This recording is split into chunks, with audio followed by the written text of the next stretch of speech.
All right. Well, do I go to the blue screen? No, I guess we'll just start from here. Yeah, sure. We're just starting from here. Let's just make it go public. Where are we at? Stream. Make it public. Done. Save. Cool. I'm sure all the people tuning in after the fact will love this little bit where I'm literally just sitting here doing squat all. So let's jump into the game. We're jumping into the game because waiting around. Wait, it says version 1.0.0.0, like it's 0.0. Why does that feel like not the most up-to-date version? Do I not have the update patch thing on there? No, maybe. I don't know. Let's take a look here. Okay, so is everything...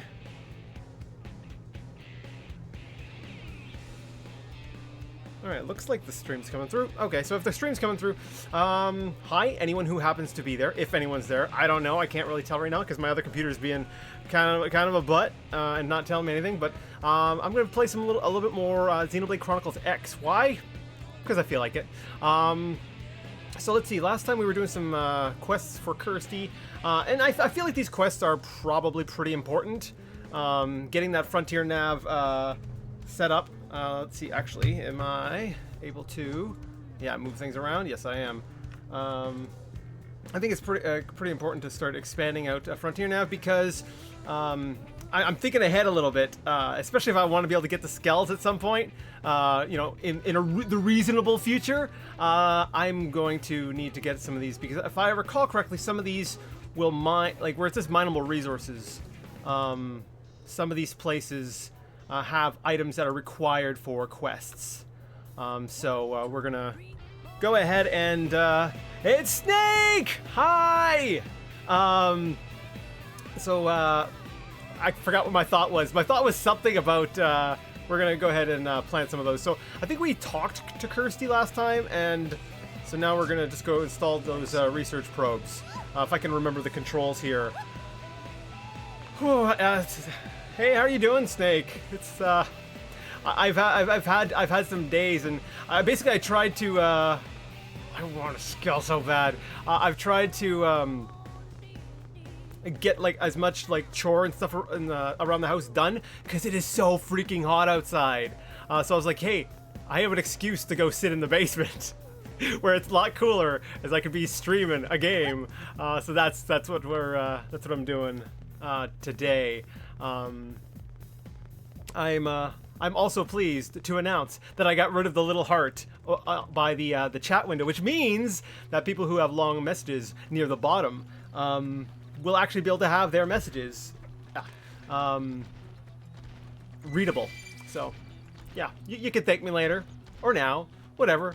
Bow to your queen. Okay, last time I feel like I got a little bit too stuck in.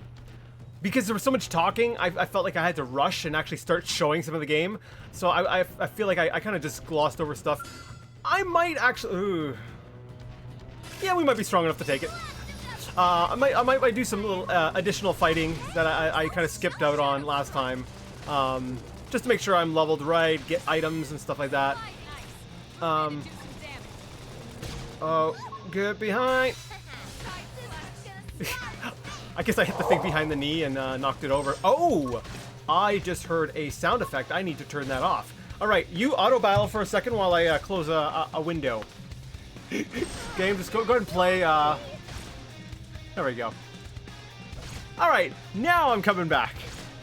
Earliest I've ever been. Haven't even had my coffee yet. Oof! What are you doing? Go get some coffee.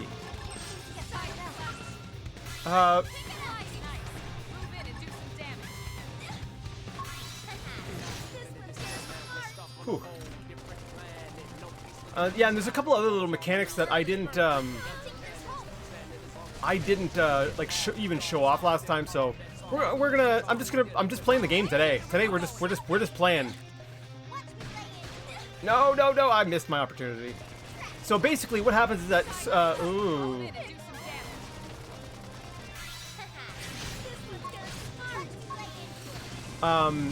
during combat, if different criteria are met, you or your teammates can let out something. Like right now, you see there's purple text coming off Lynn, and Elma just gave one off too, or just set one off too. And those kind of give you opportunities.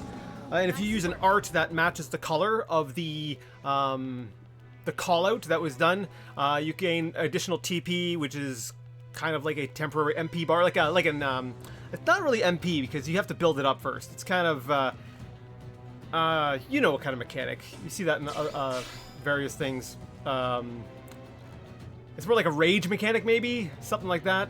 I think it might slowly go down over time. That's the reason why I'm bringing that up is because if you go under, it's actually something you can customize. You can go under soul voices and you can actually customize. So like say for example, right off the bat, if I'm starting combat with a melee attack, my character will shout out, "Here we go, melee attacks!" And if anyone does a basically an orange or the brownish kind of art color, they'll do 100% extra damage on it. Now I could change that to a melee attack might knock them for a loop. So if they use the same thing, they answer with the same kind of thing, it'll inflict stagger on the opponent. So you can kind of customize how your character is making callouts in combat and actually turn that, this is another way of sort of customizing your loadout. You can actually customize, we'll say, your dialogue, because your dialogue in combat has a role of how combat plays out. Which is something I never really played around with this. The first time first time I played with this, I never touched this, but I might play around with this a little bit. So like, for example, finishing blow, like after you deliver a finishing blow to an enemy, the next, if there's another one, if they do an orange or brownish move, you can reduce cooldowns on your arts by 50%. So yeah, this is, I'll play around with that a little bit more. I'm okay. That sounds like a good excuse to play some games. It is a very good excuse. HBU, got a bit concerned for you yesterday. How about you? Is that what it stands for? I'm good. I had a rough day, but I'm good. My family's great. They hold me together. Honestly, well, having concern from you, you guys and stuff, yeah, it's nice. Overall, I feel support, and it's okay, I can deal with this. So, thanks for asking. I was having a pretty crappy day yesterday, but okay. Every time I see these things here, it looks like, you know what it looks like, right? Look at their look at the thing hanging off the thing. I'm reminded of what was it? One of the later and much less good Men in Black movies. Wasn't there an alien called a Balchinian? Something like that. That's exactly what I'm thinking when I see these birds. They've got balls on their chins. Oh, landmark, roof rock. I didn't discover this last time. Oh no, I was by the water. That's right. I was by the water with there was a piece of a wrecked skull underneath somewhere. Yeah, it was over this way here. Wait. There is some if you look at the mini-map, there's a little yellow square, and that usually indicates something that you can it's a field action.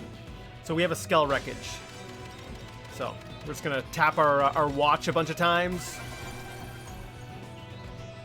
I think I only saw the first Men in Black. That's all you needed to see. Honestly, the others weren't worth it.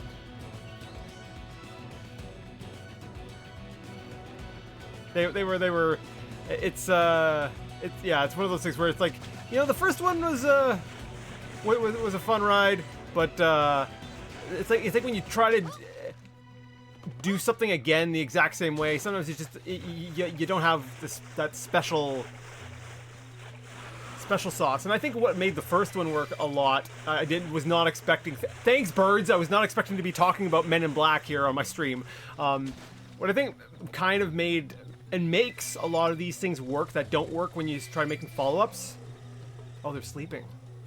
like I mentioned last time, there's a, like, obviously, as you can see, there's a day-night cycle, and that affects the creatures and their behaviors. Yeah, that's the one I can't get to there.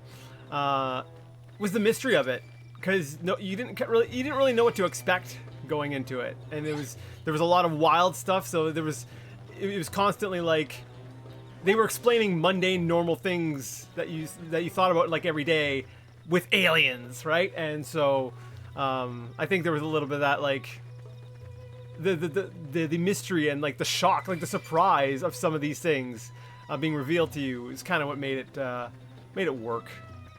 And when you start getting into a sequel, it's like you don't have that element anymore. So even if things are kind of okay or kind of good, even install a research probe. Oh, did I not even need to come here? I didn't read that description properly, did I? I need to change this probe to a research probe. I didn't even need to run out here. Oh well. I guess the next objective is discover the unexplored territory rock cavern in Primordia. I don't want to get stepped on by anything. Is Daggerfall Unity still on Friday? Yeah, I will try to make it work. Today, I don't know. It's like you lose track of time, and I feel like the end of the school year kind of just crept up on me, and it's like, oh, right, summer, kids around, and like, one, I want to spend time with my kids, and two, it's going to be hard to get. I can't justify, especially if I'm the one who's alone with the kids, like sitting here for hours streaming a thing. So there will definitely be some adjustments in, we'll say, length and how much time I can devote to the streaming bit. For the summer period, I might. I still want to do it because it's a lot colder down here. But like, because it's getting hot. Like I have to like. I kind of hate having. I kind of hate having my. There goes my headphones. I talk too much with my hands. It's having my hair up like bunned, but like I cannot have that on my neck. Dear God, it is too hot. So yeah, like I'm still gonna try for it, but it'll probably be a bit shorter as I try to accommodate having kids in the mix now. You'll notice this enemy here has like this S logo over top of it. I didn't have this enabled last time. In the original game, when you were online, there were things called squad tasks, and basically all the players were grouped into squads online. Now there wasn't like a multiplayer, but it was kind of like an online component, and then basically what would happen is you had to like take out or gather items depending on what your squad mission was designed for, or was telling you to do, and you would you and other people online, as you took out these enemies or gathered different items that were part of these squad tasks, you would get rewards for it. I went in the emulator and enabled sort of a spoofing thing to kind of add them in, but like as you can see, the timer's stuck at 46 minutes. It's never going to go advance or change to a new one, unfortunately. Okay, so my archaeological skill is still only level 2. How close am I to a blade level up? I'm blade level 2. Oh, that's right, I'm working on mechanical. Mechanical is more important to get up to like level 3 as far as your field skills go. Because some probes can only be placed with a high enough mechanical skill. So I'll be focusing on that. So I won't be gathering that. I won't be tapping my watch at that part. Oh, Moranium. So we just got payday. We got some money from our Frontier Nav, and we got some Moranium that got mined. Where am I? Okay, there's a cavern this way. I don't see it. Darn, I think I'm gonna have to go up the cliff somehow.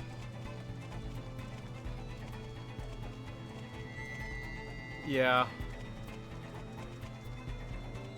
Okay, maybe if I run around this way, and loop around this way, I can get around to the area that it needs me to go. I should probably, after I'm done this quest here, I should probably do the next story quest, because the next story quest will actually give us an item that will be and a new character that will probably be pretty helpful for our further adventuring. Can I go this way? What do the rain effects do? I forgot to check. I could check my Prima strategy guide.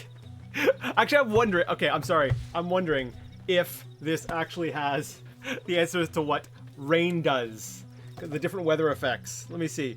Mobility debuffs. So let me see. Buffs and debuffs.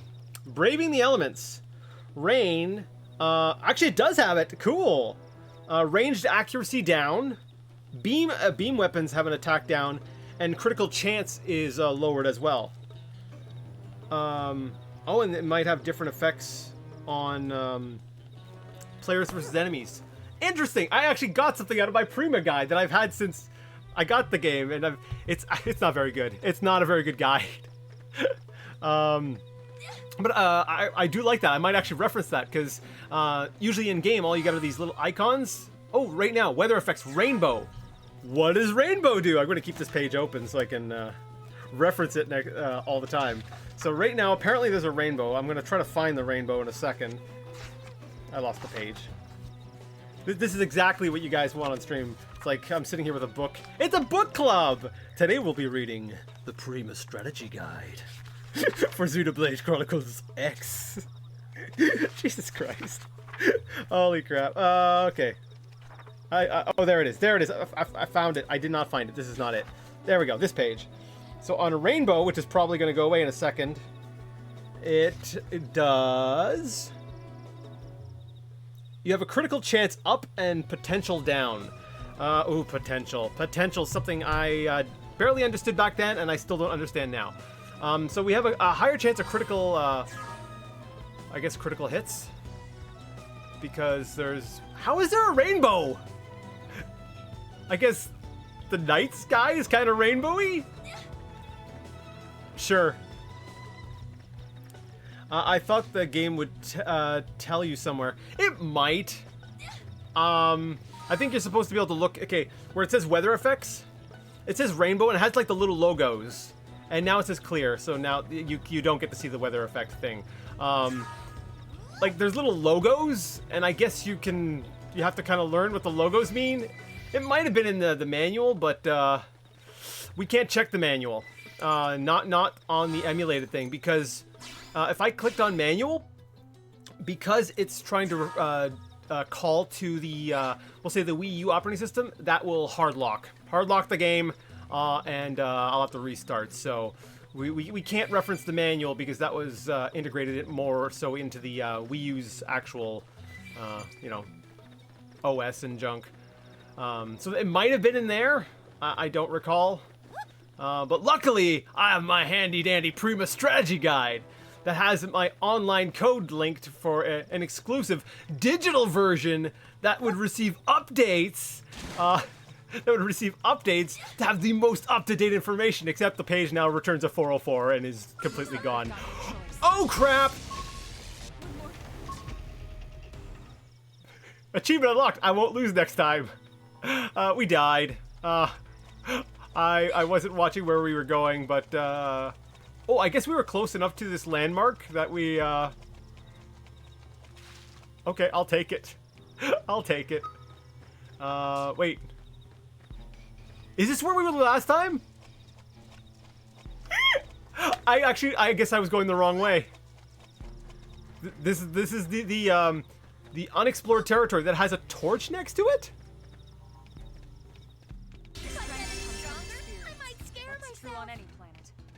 Alright, unexplored territory, discovered rock cavern, and we leveled up in here.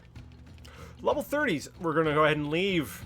I'm like, we're not gonna stick around in there. There are things to be gathered, but we are definitely too low of a level for that. I wouldn't mind a book club. I thought, oh yeah, I missed that the first time. Because I'm so careful with how I read chat. If only I read chat as thoroughly and with as much devotion as I do my Prima strategy guide. I'm gonna start. Are they even still around? I just want to start plugging Prima strategy guides. If they are out of business, if they are like officially defunct, then I want to start plugging them just for kicks. That's my new thing. I mean, I've got a lot of them. Some were decent. I'd say most of them were like, eh. I liked them for the nice layouts and having a book on a game I like. Oh, that's an Aurora effect, right? Yeah, Aurora. Critical chance up, potential up, and ether attack up. So ether attacks, those are a little bit more special energy type things. I don't really know if we've got much in the in terms of ether attacks with our current character classes and stuff right now. Now potential, I'm gonna have to actually look up what potential does. It's kind of like it's one of your stats. If we go under party status, down at the bottom, right under melee attack, we have potential, and my potential is 20. I don't know if that's good. I'll need to consult my Prima strategy guide to see if a potential of 20 is good. Basically, it's kind of like potential is sort of the stat that, if I recall correctly, determines or as sort of like a multiplier slash modifier to your arts, your special attacks, not your like auto attacks. Now I could fast travel back to NLA, but I want to probably shoot a thing or two on the way back, and also gathering these items will help me out later. So think of it as like in Oblivion, where I go and I'm like gathering ingredients for like potion making. It's kind of like that. It's like I could fast travel, but I think I'll pay for it later if I'm not doing a little bit of extra grinding and gathering. Hey Robert, how are you doing? Oh, that's a tyrant, level 11. I don't think I can handle that right now. How are you doing, Robert? Are you having a day? I'm sorry this one was a little bit more surprise. I'm gonna stay over here and let you pass first. Yeah, end of the school year crept up on me, and I was like, oh yeah, if I'm gonna stream like this, today's my last day where there are no childrens around me. I'm like, this is the day. This is the day where I have to get her done. Okay, are you gonna come back along this path? I don't want you coming here and killing me while I'm trying to kill something else. I'm only level 8. Never mind. I'm not gonna fight that thing. It's a level 10. And at that size, because size does matter, so a level 10, that's kind of a larger sized enemy, will probably mess me up. Today's stream is sponsored by Prima Games. Yes. Are they defunct? Like, are they, or are they still hanging on by a thread? Good working at work. Oh, good, you are working at work. Okay, let me turn off reactions. There we go, so I can actually see what's being written. How is everyone else? I am, as mentioned earlier, I am alive. Which is good. I mean, if you're alive, it's probably good. Alright, we're going to slaughter this herd of very adorable animals, because there's a lot of them, and... he heard me. He's like, don't touch my babies. Like, okay, sorry. Because I want some experience.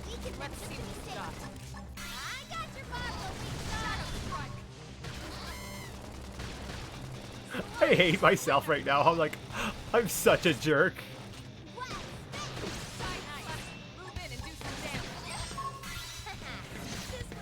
I missed!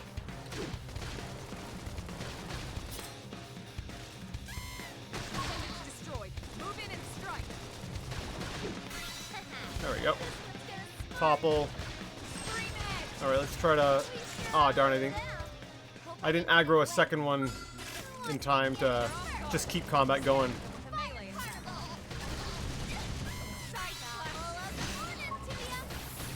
Ah, I didn't... Alright. Now, different arts are tied to either your ranged or your melee. If you'll notice, like right now, where my cursor is, it's slowly filling up that green bar. That's because this,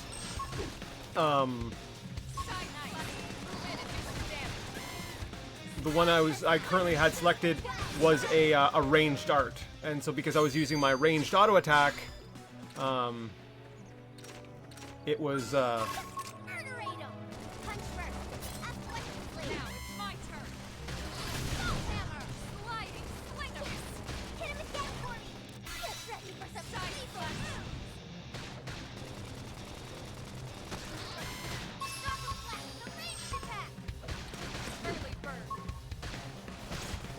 I'm okay. Had a cold, but it's on its way out. Much better today.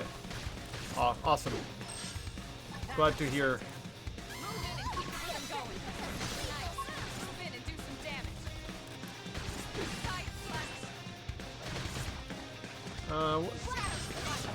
Okay, so we're getting a decent amount of experience from that. We got a class up. Oh yeah, we got a new art. What's the new art?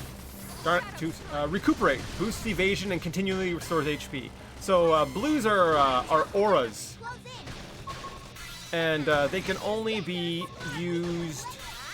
They typically require you to have about 1,000 TP. And right now, as you can see, I'm up to about.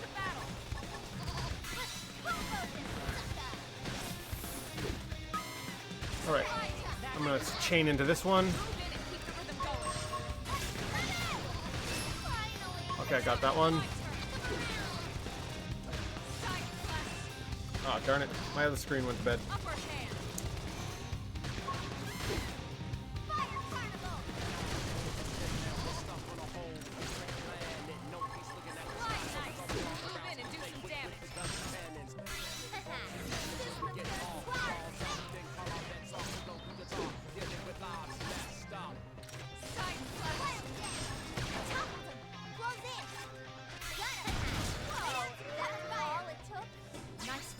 I mean, I don't think... I feel like I'm making more progress towards my class than I am towards my levels there, which is fine, actually. If I can get to class level 10, or class rank? No, is it rank or 10? Yeah, it's rank. So class level, basically. If I can get up to level 10, then I can start choosing different classes. So I'm going to take a look here.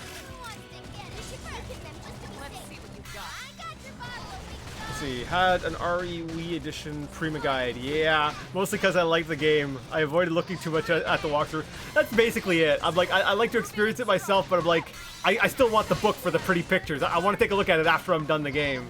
Or at least in the case of the Xenoblade one, I did look at it earlier because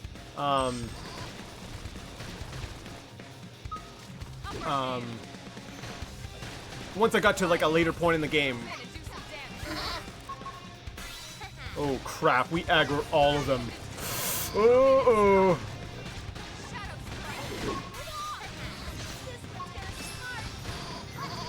Okay, this is not good. Yeah, we got a whole bunch of them.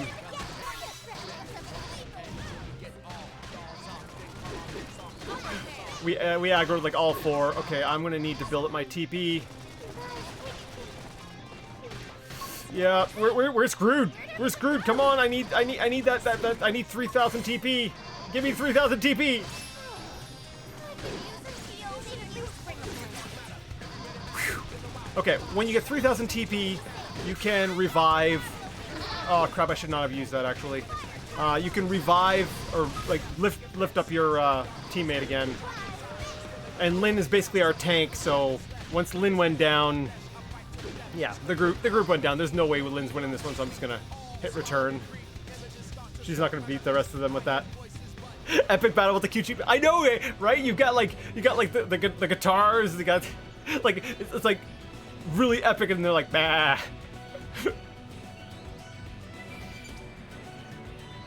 Come get some mother fluffer. It's a sheep joke. Holy crap. Ah, darn it. Disappointment at dying, but oh well.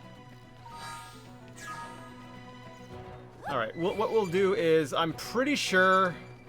yeah. I'm pretty sure what's going to happen is if we go back and at least cash in the quest. I think we killed enough of the sheep. If we go back and talk to Kirsty, cash in the quest, it should probably level us up, and it'll put us at the next class rank, if not the which is 9. I was kind of hoping for 10, but and then we can get out of Drifter and start using like different weapons. Okay, let's try this one. It started the fight with us. As long as there's only one, let's see if we can. Alright.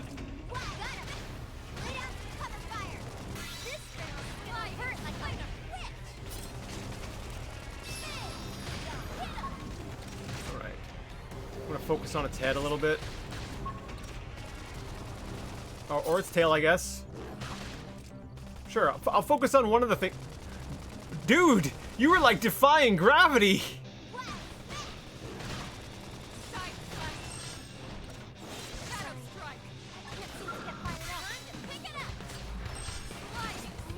Put up a barrier.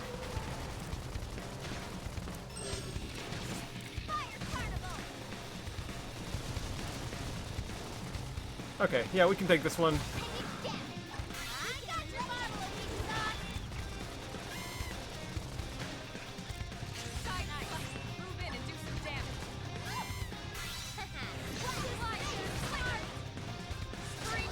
There we go.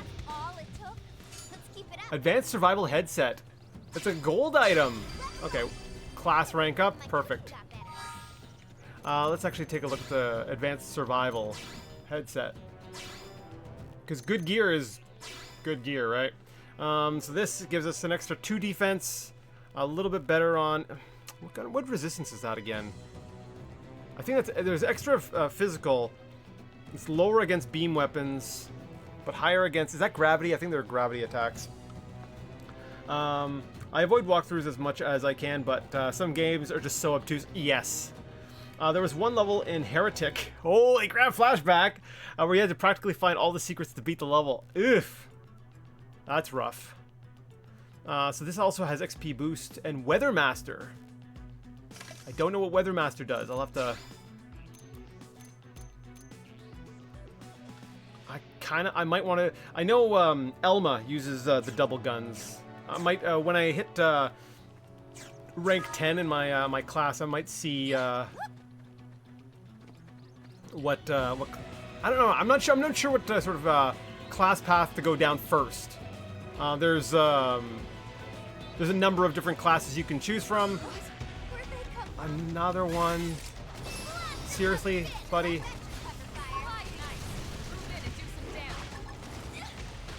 Okay, get behind him.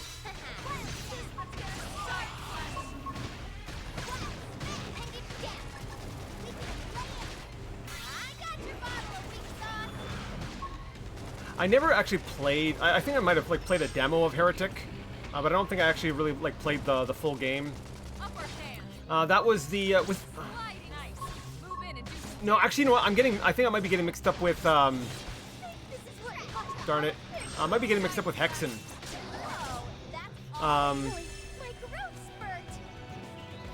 My growth spurt. Oh, freaking Lynn. What was it? Hexen. Yeah, I think, okay, whichever one was the one that had, yeah, I think I might be thinking of Hexen. I'm not sure if I actually ever played Heretic. I remember a game where there was like a chicken hung upside down, and I think there was a magic thing. I might be thinking of Hexen. I'm not sure if I actually ever played Heretic. I only played the shareware version too. Oh, I think it was the cathedral level, the only one. I had to look it up. Yeah, now that I think of it, I'm not sure. I'm not sure which one I played. Back then, I was actually back then in that lovely conservative Christian household, like Doom and stuff. No, that's not gonna fly. That's why like my big FPS game was Descent, because they were robots, right? So you could just go around shooting other robots, blowing up things. Descent was acceptable, so I played a ton of Descent and like anything with robots, like Mech Warrior 2. And then like especially after that with Mercenaries, like yeah, that was my crap. That was my stuff. I love that. Those were my shooting games. Plus, you know, the customization thing, it was kind of a plus. I like that. All right, let's cast this thing in with Kirsty, and maybe do the next story mission to kind of get some things that we might like. Welcome back. The Rock Cavern looks like a pretty mystical place. Yes, a very level 30 mystical place. Folks here in town were all blown away by it because it was a cave. Sure. You seem curious how they could have seen it without leaving New LA. Let me guess. Frontier Nav has... I don't know. Well, by accessing the research probe you installed, they can view the data it's amassed. So for the civilians living here, that's their only way of learning about the outside world. So I guess anywhere that's covered by your Frontier Nav probes, like, people can, like, see. The probes you're installing aren't just a way to track down parts of the White Whale's life hold. Sure, they serve as a source of hope for the future, but they're also helping people today. I hope that underscores just how important your work is. Make sense? Yes, it does. I like the fire in your eyes. Oh, and you'll also receive sightseeing profits if a lot of people access your research probes. We saw a little bit of that earlier. On the left-hand side, there's like some notifications saying you got some Frontier Nav income. So we're constantly making money from that too, which is, like I mentioned last time, good when it comes to buying and repairing and replacing skells much later in the game. New blades need all sorts of equipment, and a little extra income never hurts. Discovering unexplored territories like the Rock Cavern will get lots of people to access your research probes, so keep an eye out for them. Also, I guess technically the arms manufacturers, once you start getting the high-end gear from them, it gets pretty pricey too. What else am I forgetting? As you install more probes, Moranium mining should also pick up steam. Yeah. You may eventually reach the limit of how much Moranium you can hold. In that case, setting special data probes known as storage probes can help. They'll raise the limit of how much Moranium you can store. Let me give you one now, as thanks for showing me the unexplored territory I wouldn't have otherwise seen. Thanks, Kirsty. We got mining probe, another research probe, and and a storage probe. So, excellent. Just remember that, like any data probe, simply carrying around that storage probe won't do you any good. That's right, we got to use it. I played Hexen. It's good too. I'll have to try it. You know, actually, I should do. Maybe I'll do that. Maybe after the summer, just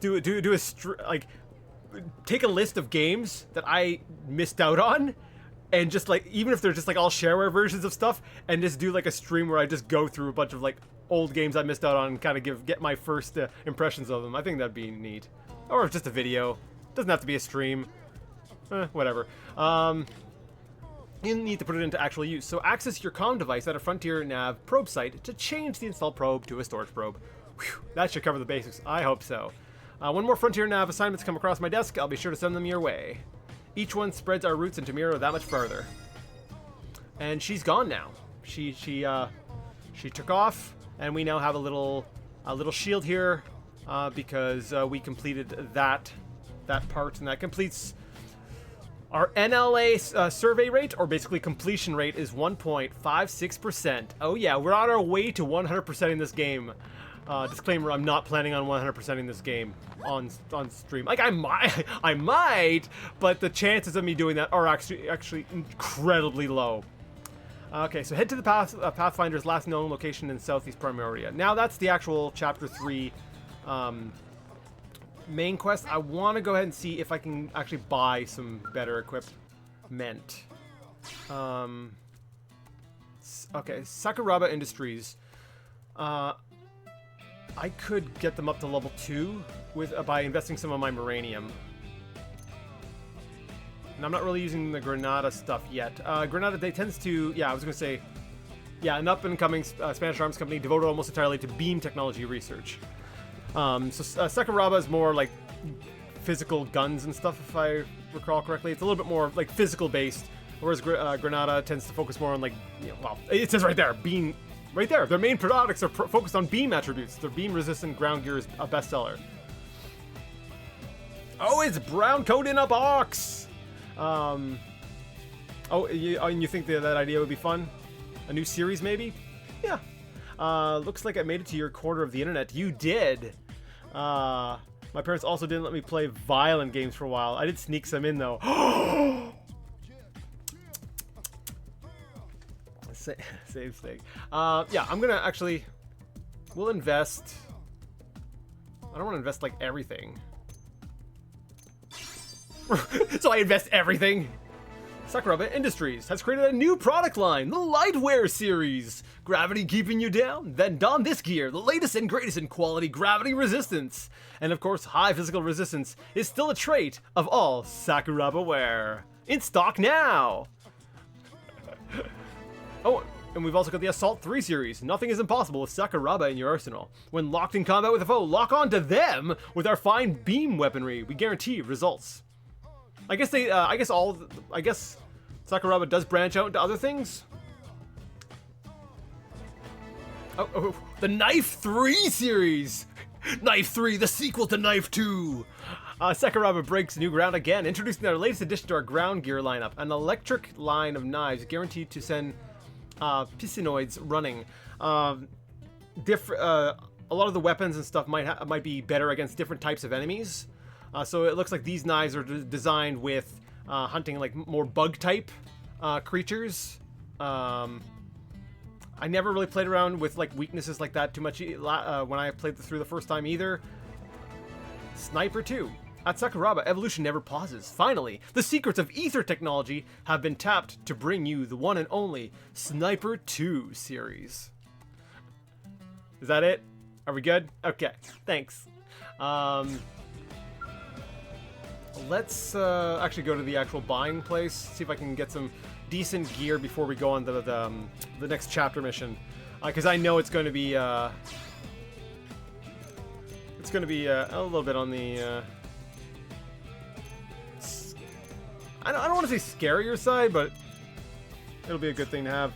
All right, let's look at armor. I'm pretty sure my armor is going to be, yeah.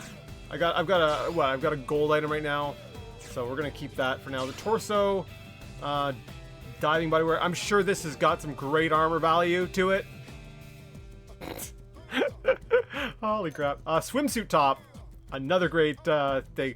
Like some of the stuff you could get as like fashion wear. You know, if you want to do the like, I don't know, you have all your characters running around in underwear look, but.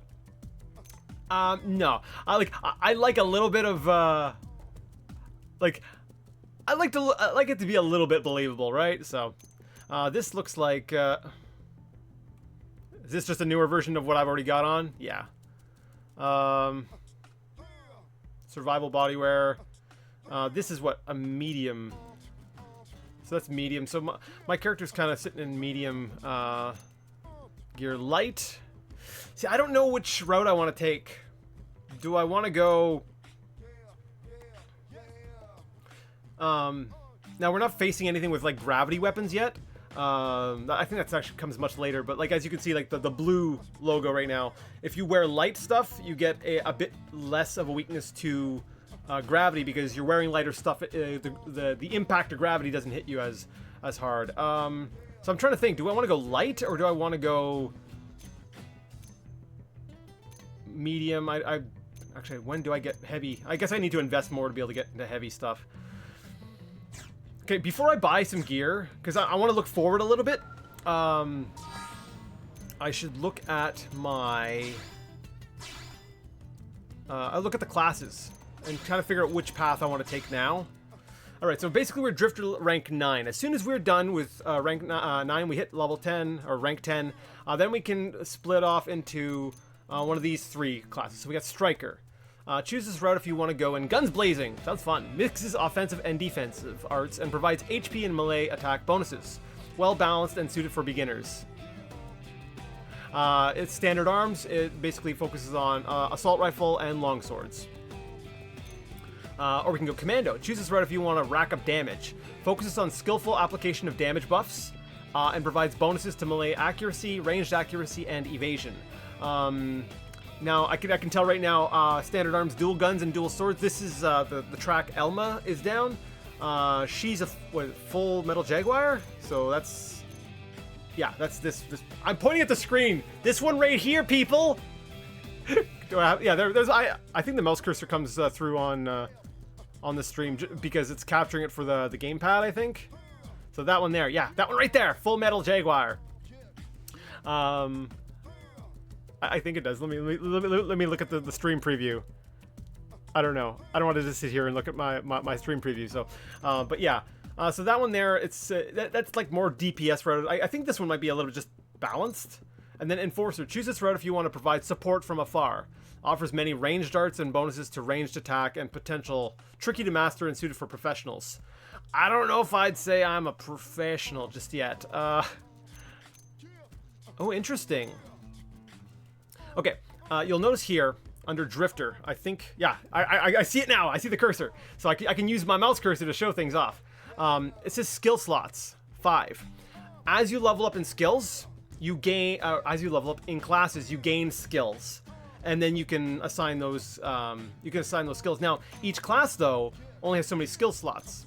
And you'll notice, it's interesting here that the Striker's only got 1 skill slot, whereas the other ones have 2. Huh. Interesting. So the very top one only actually gets fewer skill slots. So while you're in that class, you can only use that many skills. So what you want to do is you want to gather up all the skills from all the classes and then come back down to Drifter where you have the 5 skill slots. So that's how you can kind of sort of customize and make your own class after you're done building up all the other classes. Drifter can also use, I think it can use any weapon. Yeah, once you've gotten to the end, the last rank of a class, I'm pretty sure you can use those standard arms with any other class. I think that's how it works. I can't remember exactly. Let's see here. Yeah, we see the cursor. Yay! Not this one, that one. Can't you see what I'm pointing at? Yes! So do I want to rack up damage? I think the first time I played, I did go with the top. I went with the total beginner type thing. Striker, Samurai, Gunner, and then Duelist. So Assault Rifle, Longsword. Yeah, you know what? Let's stick with that for now. So yeah, I guess medium gear is fine. So torso, we'll go with survival bodywear. Purchase and equip.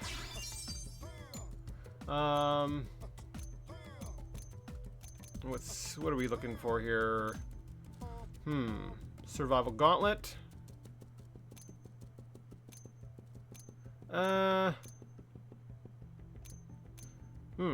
Actually interesting.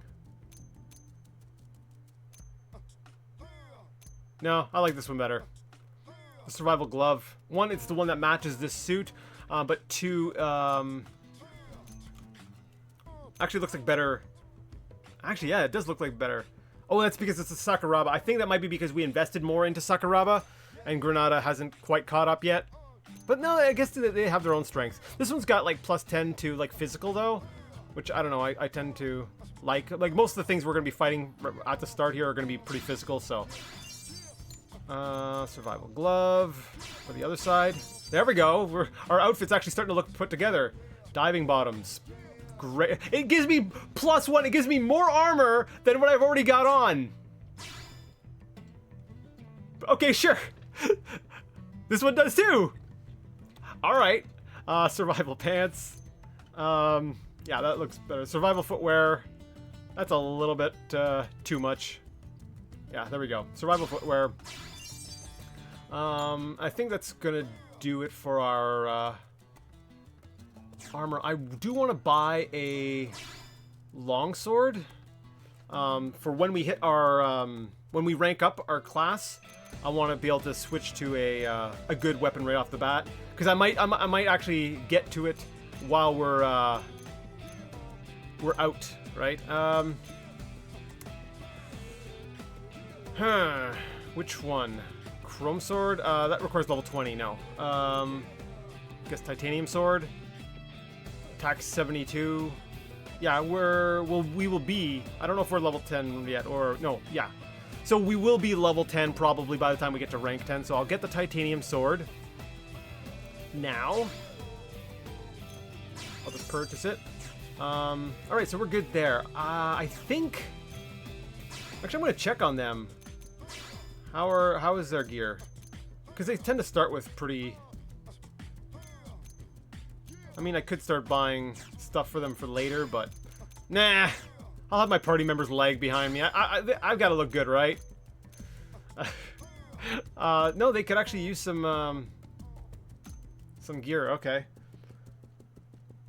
Survival specs. I know Elma does better with light gear, so I'm gonna get her a this survival stuff. Purchase and equip. I like her look though. I don't want to survival. Oh, actually no.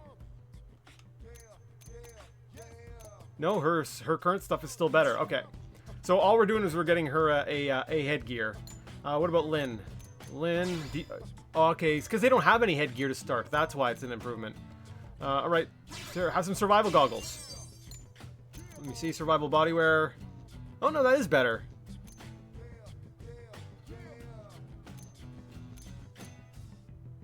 All right, so I guess we'll upgrade Lynn. We want our tank to have some decent armor, right? I should have enough, yeah, money for that. It's gonna bring down the melee attack though. Well, that's because, yeah, the one currently has... Whatever. Let's try it. Maybe I can get her a better weapon. Nope. Not yet. Okay. There you go, Lynn. Have fun. Alright. Kind of geared up. Let us head towards the Chapter 3 quest. This is the more story questy one. Yes. Actually, you know what? Let's fast travel. So you guys don't have to see so much of us running around. We can only fast travel to the furthest... No! There we go. Frontier nav point. Alright. Alright, well, I guess we're getting that level up soon. Getting attacked by bats again.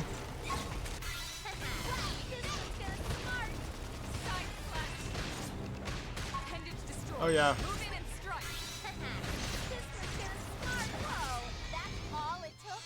Yeah, that's all it took. Stupid bats. Holy crap! They're off guard. There is cosmetic armor, right? Basically, any piece of armor can be worn out, like worn as a piece of fashion gear. So like, what I ended up doing on my first playthrough, and I probably will do it here, is like, especially for like, yeah, probably especially for Elma. Actually, I might do it for all of them. Is when I swap out their good gear for like the next tier up. I'll actually, you know, I could do that with Lynn, just to demonstrate. So we go change fashion gear, and I could be like Lynn's bodywear, and Lynn's armwear, and Lynn's other armwear, and then Lynn's legwear. Lynn didn't start with any headwear, so I'd have to pick something. Worn survival headset. It gets hidden by her hair anyways. There you go. So Lynn will always look the same now, despite of what armor changes I do to her. But yeah, there are some. Yeah, basically every suit has its own stats, and it can be worn either as like actual armor or cosmetic armor. Yeah, those words I just said, those ones. Yes. Okay. This is my weakness in this game. I see the little blue shinies, and I'm like, I gotta collect all the shinies. Must collect the shinies. And I'm building up my... Okay, yeah, these things are not gonna aggro on me. Oh, did I pass where I... No, okay. Okay, so the current objective was, if you don't quite remember, a group of our Pathfinders were out exploring an area, I guess, over here, where that little thing is. Bloop, bloop, bloop, bloop. Wait a second. Is this a fast travel point? Fast travel gen path, like... Okay, I guess we had a team there, or a small outpost set up there that we could have fast traveled to. Noted for future reference.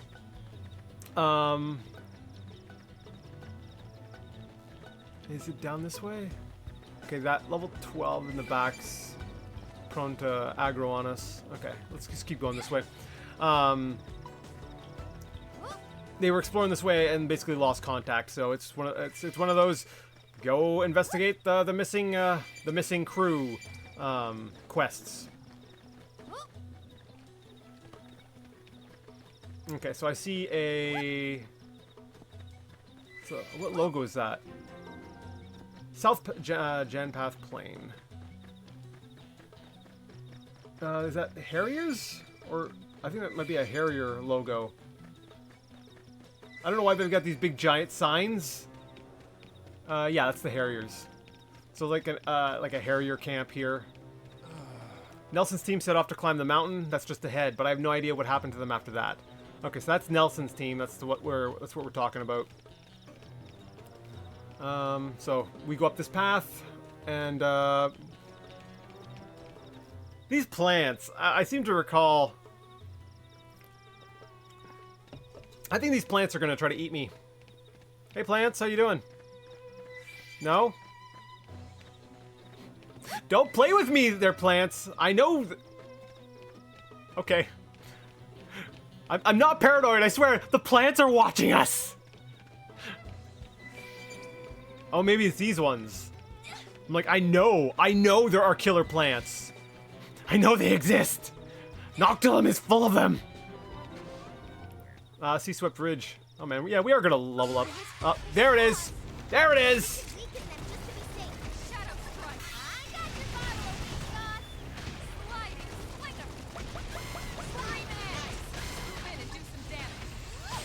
Oh, darn it, I messed. Oh, no, no, no.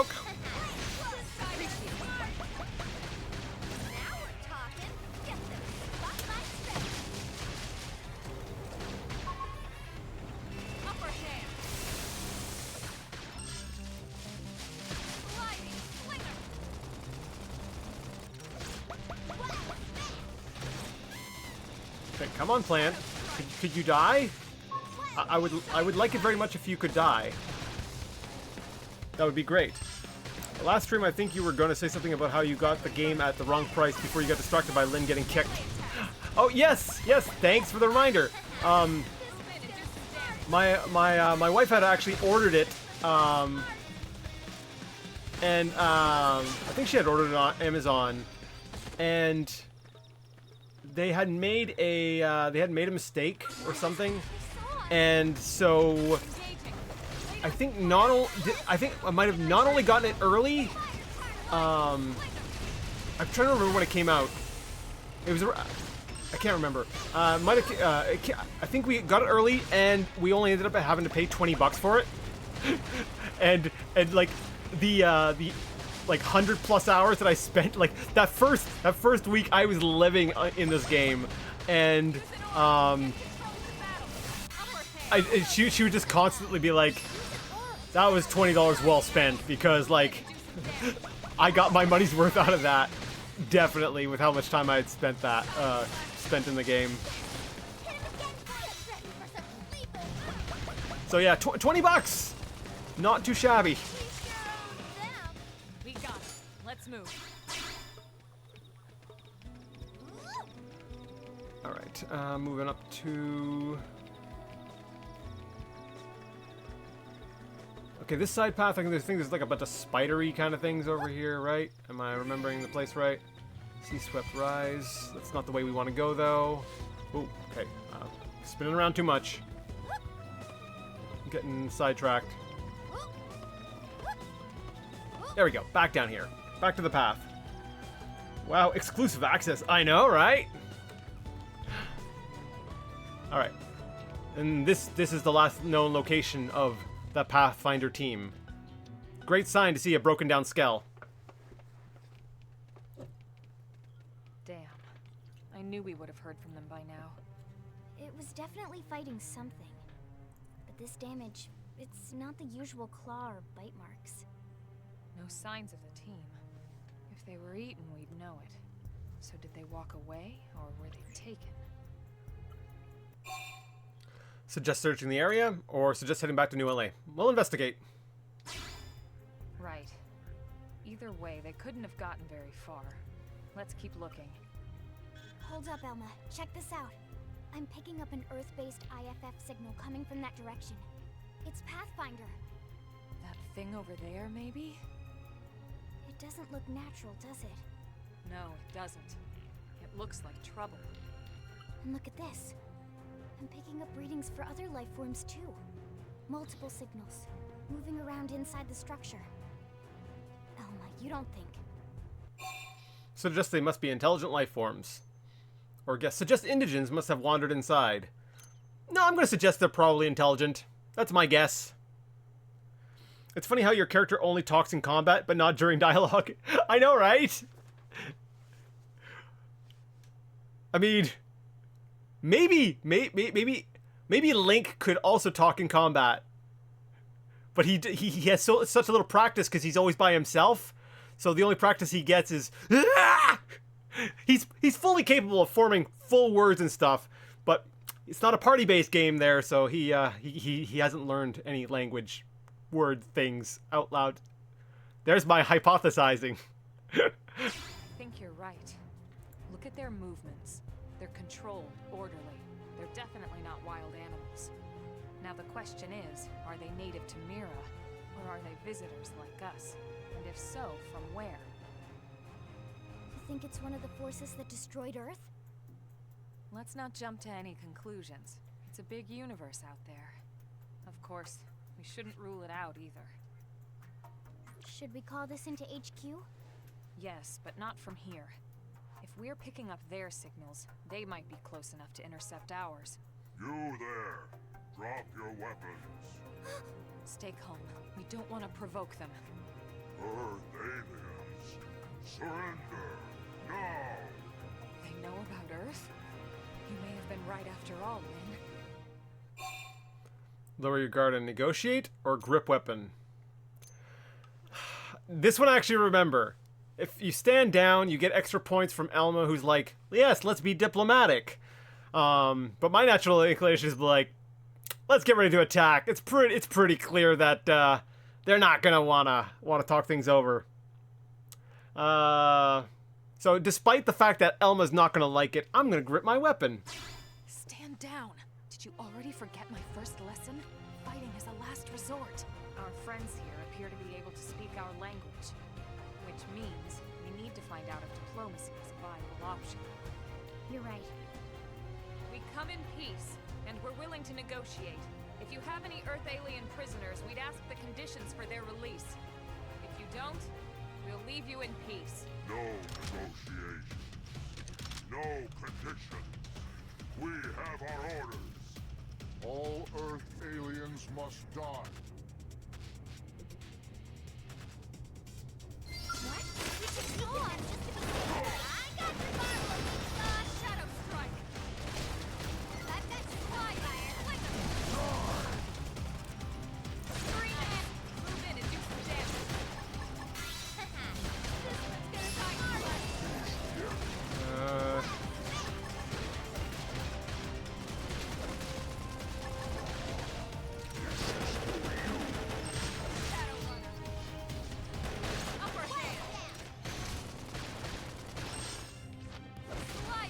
Level 7. Okay, so I may have gone overboard with the leveling and making sure I could handle this part. I just know that in this part here you can aggro quite a few. There are groups, and so I'm like I want a little bit more leeway to be able to handle the fights.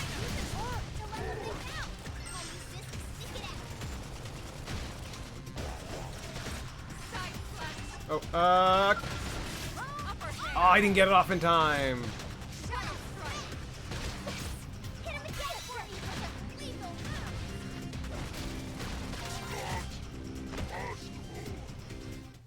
There we go. So much for the diplomatic approach. What's the deal with wanting us all dead anyway? Yeah, I wonder. They did mention they were following orders. Maybe someone higher up their chain of command would be willing to negotiate. Alright, enter Primordius Sea-Swept Base and search for the Pathfinders. So we're going on in. I seem to recall that one of the first enemies we fight in here, I actually had to grind for... There's an item it drops, and it's a really easy place to find that item, so I remember, like, I need to go talk to Eleonora probably after this to upgrade my my field skills.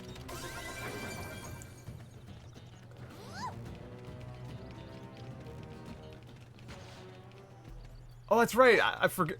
I'm like, what voice am I hearing? That's right. We chose the Joker voice. I'm like, it's this high pitch. Lynn, Or yeah. can you give us an approximate location for that IFF signal? Let's see. Seems to be originating from that building over there. Then we'd better get moving. There's no time to lose.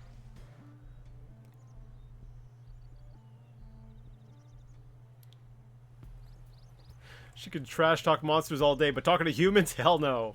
Must be so shy and insecure about her voice that she only uses sign language. Sounds like me. I'm like, hey, I can do recording and stuff because I don't know. There's like this weird disconnect where I'm like, it's different because I'm doing the thing. Oh yeah, we're gonna have to fight this thing. Murderate it.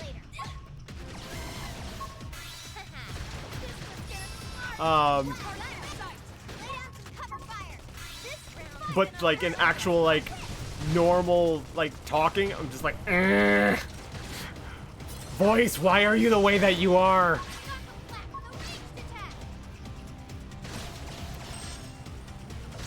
Yeah,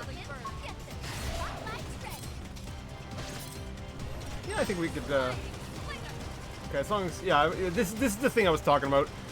This thing here drops. I don't remember what it drops, but it's important at some point in the game.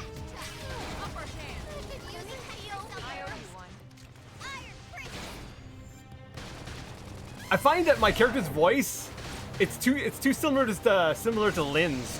So every time I hear like, I heard the thing where like, oh, I need a heal here, and I'm like, oh, I better go over to my green icon, and then it like hits me. I'm like, oh wait, that was my voice. Yeah, it does. It does kind of sound like Lynn's voice. Darn it, that's messing me up.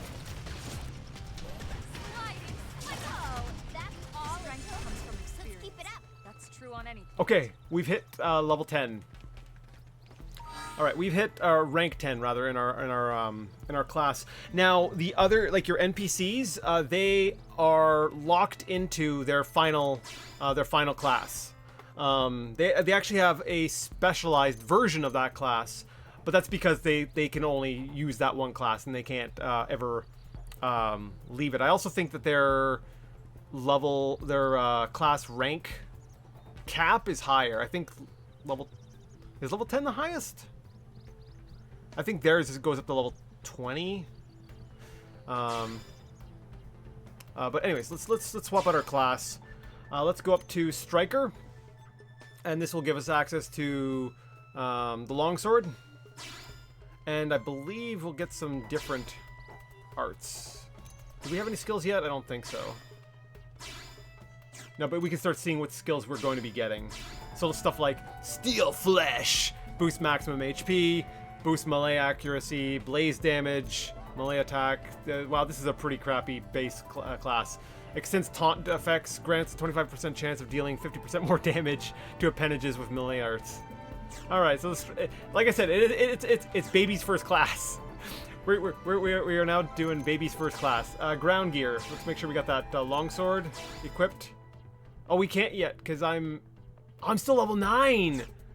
Okay, I need one level up before I can use my good sword. Not unlike me too, except I don't know sign language. I mean, okay, that's fair. I don't know sign language either. I just do like a lot of. I am actually very quiet, and I tend to do like a lot of like pointing and stuff. Like I'll just try to like, you know that. No, I'll try to convey a message without actually saying anything. And then people often just get frustrated with me, so then I'm like, oh, okay, fine. Okay, so these guys are guarding this frontier nav point, so... Oh, crap! I'm not even familiar with these new abilities. That's right, because my, I'm not using knife abilities anymore, now I'm on sword abilities. So, while I still have my assault rifle-based skills...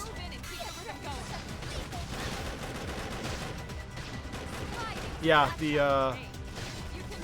my knife-based ones are gone.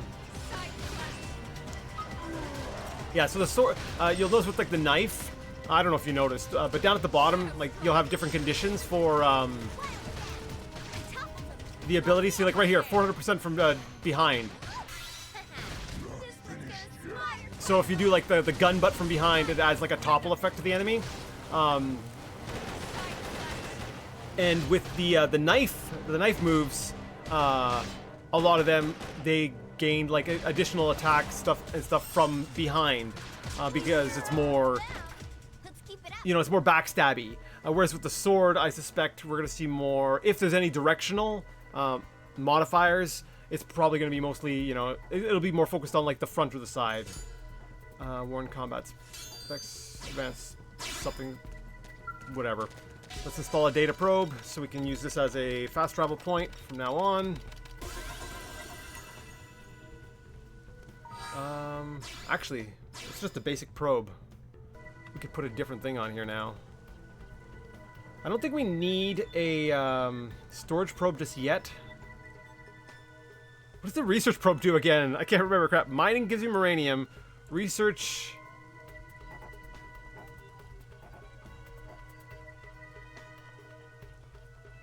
Research, production, revenue ability.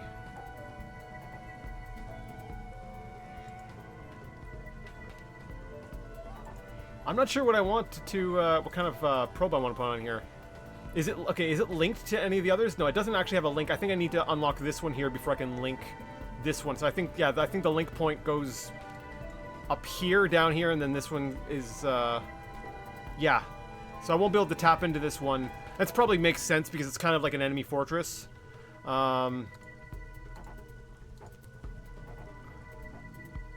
Sightseeing spots. So this one has better production, revenue. Oh, that's right. Each area is more well suited for something different too. So this one here has combat support. That's right. You get combat probes later, which give you buffs when you're in different areas around a certain thing. So I guess production is probably the best. So we'll just put a mining probe on there. Actually, do we want to use... We'll use one of the good ones. Change probe. Mining probe G2. Yeah. Confirm change. There we go. Let's see. Alright. So let's head on further into the base, shooting things and getting to level 10. So I can use my gooder sword and... Alright, we're gonna murderate everyone. Wait. I got your bottle of weak sauce? Is that what she just said? Ah. Okay,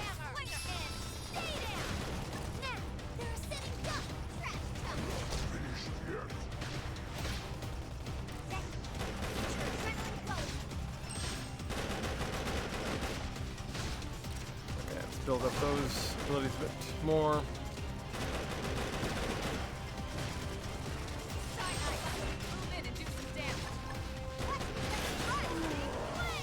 It's always rough when you just do a class change because your arts all get changed up. Well, that's not true.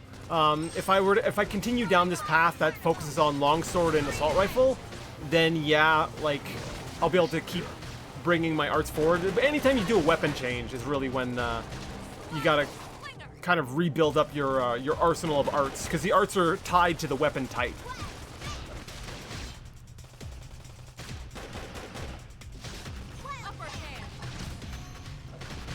Okay, so it deals weapon damage, but when taunted, boost damage. So wait. So if I use the taunt, Let's move. so if I use taunt and then I use my sword, that's a. Okay, yeah, I'm starting to remember now. That's how I can like weapon combo. I'm like, these fights feel longer than I remember them being. I was like, one, maybe my gear sucks, but two, also maybe I suck. I might forget how to play, how to do good in the fight. I will try to do gooder in fighting. I'm gonna kind of beeline to where I know the quest wants me to go.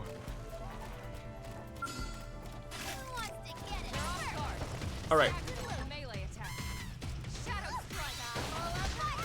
Hit him from behind. Okay, I want to try taunting. Taunt, and then.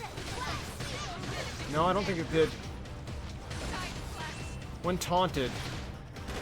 Maybe he hadn't switched his aggro yet to me. I didn't notice if the damage numbers looked particularly larger. Okay, let me see. 150, 157. Let's keep it up. Finally, Okay. my growth spurt. Oh, finally my growth spurt. That's my character saying it. See, I thought it was Lynn last time. Holy crap. Oh, my character. I'm not sure how I feel about the character voice anymore. Alright. Now I can use my titanium sword, which gives me an extra 39. Oh, wait, no. Total melee attack goes up by 39 points. Yeah. Oh, wait, how does that work? How does it calculate your melee attack? Okay, it's going up to 59 plus 50. What? But total melee attack goes up to 39? Oh, 131. I'm guessing that's from all the, there's additional, like, things. I got melee attack up 2 on this sword, which means that in addition to the normal attack up, it's also increasing the attack value further. So, it's, yeah, attack of 72 plus the melee attack up 2 sort of modifier on it. So, sure.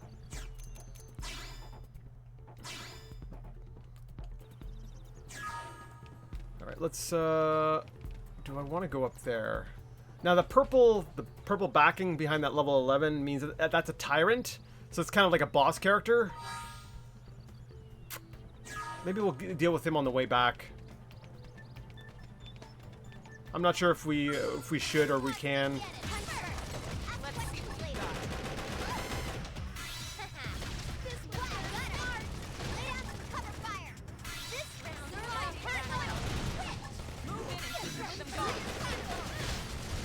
Okay. Yeah, this sword hits pretty well. Yeah, definitely feeling this upgrade. 235 damage on just the regular swings. Yeah, 268. Yeah. All right, Lynn leveled up. All right, we're definitely getting Stong here. Ooh. Domestic armored suid.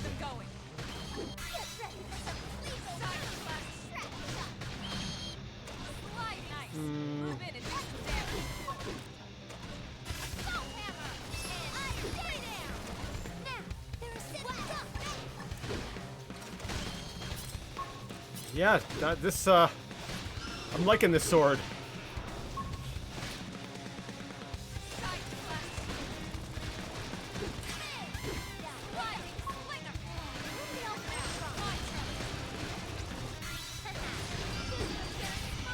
Wait, who got a class up? Was that Elma or me? Oh, that was me. Oh, crap. The others have got aggroed in. Hold on, Lynn. Yeah, it is me. I got defense stance. Crap, I don't have a green ability. Can't help you, Lynn.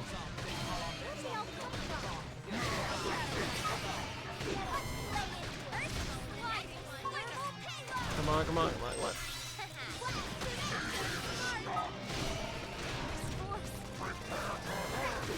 Okay, I think we're good. I think we've got enough levels on them to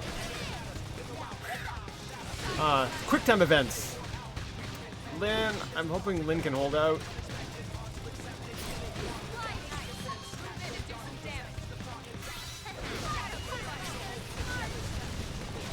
Is there any penalty for dying? You get pushed back to like the last landmark or something. That's basically the only downside to dying.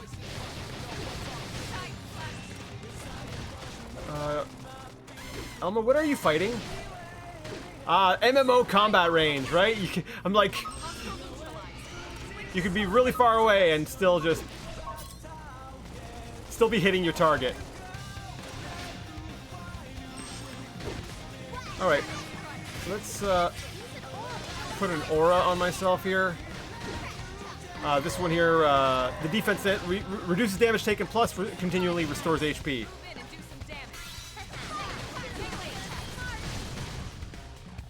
So if I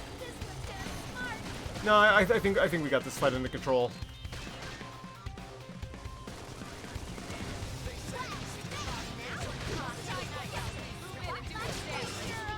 There we go. Okay, unopened treasures. Let's see what we got here. Fleecy fur, busted legwear, busted knife, fleecy fur, advanced survival gauntlet, right? The right one. I love it when games have the like armor, right? Down to different types of armor. Like yeah. One of the things that annoyed me with Oblivion was how like they brought like the armor slot down to basically like body, feet. Like I like Morrowind, you could have a different glove on on each hand. On every hand! All 8 of your hands! Everyone's got 8 hands, right? Tough hump steak, succulent meat, and fleecy fur. Yeah, we're gonna take all this stuff. Save there. I mean, they'll all respawn if I load my save anyways, but I don't care. I'm like, I made progress, I want to save this. Biological, strange insect nest. Alright, let's field action this nest. Oh, they've got like little buzzy firefly things. I wasn't paying attention to what I got from that. It looked like I might have got something. Maybe it was just experience. I don't know. Is there a Quantlet? Of course, I want to go into battle looking like a clown. Of course. Like, what is war paint if not just clownish makeup? I guess.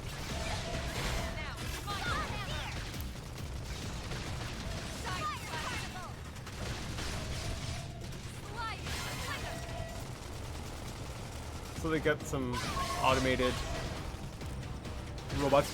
You know, I'm really bad for this. You know, honestly, I'm gonna blame the Wii U. I was like, I'm really bad at like actually paying attention to detail, because like in the middle of combat I actually have a hard time keeping track of stuff, especially when things are really flashy and there's stuff all over the screen. I don't understand how some people like are able to keep track of everything, and like a lot of times I don't even really get a chance to really look at like the designs on things. Like I kind of like their automated guard designs here, their robots, but like here comes the part where I'm actually going to blame the Wii U. I'm like, you know, the Wii U didn't render things exactly as nicely as my system is right now, so I didn't. Holy crap, Lyn! Okay, I'm gonna try to pull aggro. I'm gonna put an aura on myself here. Oh crap! I shouldn't have put the aura on. Because that made me use up 1,000 of my TP, which means I don't have the 3,000 to get Lyn back up. Come on. Wow! Oh, okay, they've got like a self-destruct, I guess. Okay. Try to get Lyn back up. I've got my TP. And the better you do the better you the quick time events, you know, the better rewards you can get. It might heal you by more, or like when you pick them up, it'll bring them back with more health and stuff. move. That one actually took me. That one pushed me. There was a little bit of pressure on that one. I was a little worried about this. Okay, all right, everybody, get ready for like the best character. Get ready for the tastiest thing you've ever seen. No, this joke will not die. For those of you who know, yeah, you know this joke will not die. It will never die. Okay, first I'm gonna grab this, because I'll probably forget if I don't do it now. We're gonna just check the skull wreckage. Alright, experience gained and credits. Alright, what have we got? Is it not here?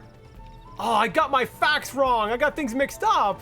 It's after we go in here! Aw, lame! Okay, sorry people, you have to wait a little bit longer. My mouth is already watering.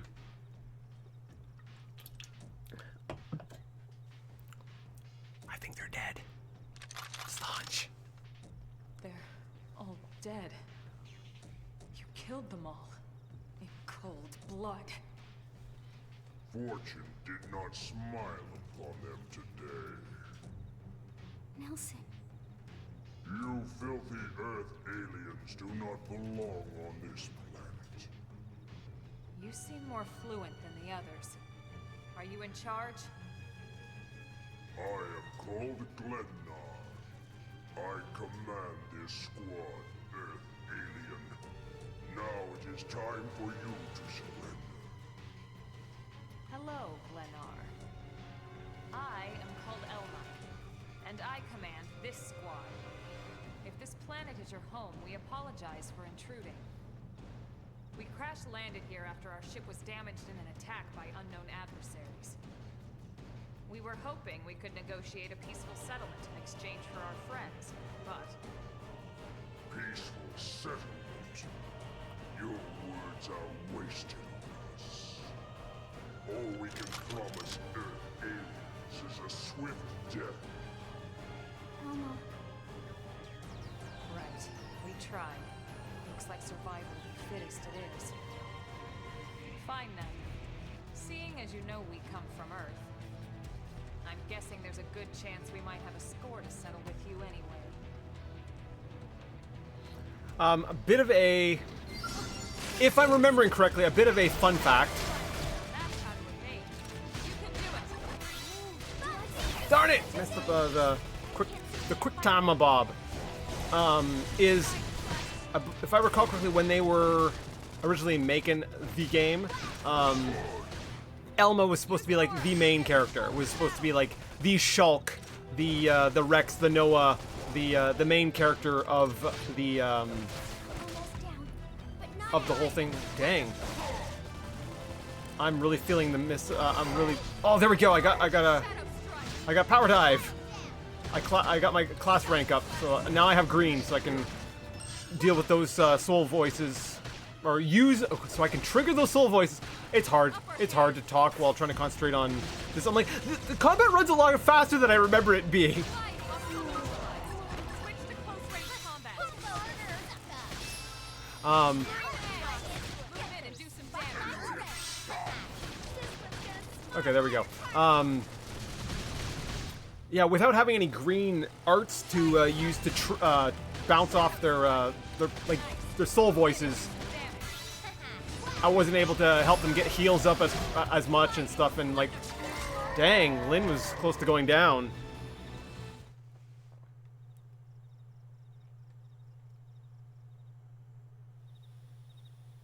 I don't get it. Why would they be so bent on killing all humans? Who can say? Whatever the reason, this is dire news. We should let the others know ASAP. Let's call it in and head back to HQ for a full debrief. Roger that. And here I just started to hope we'd finally escaped all this. Escape! Yes, escape! Tatsu also want escape! Friends! Friends got leave Tatsu trapped! More Xenos? What should we do? Stay back, Lynn. What do you think, Rook?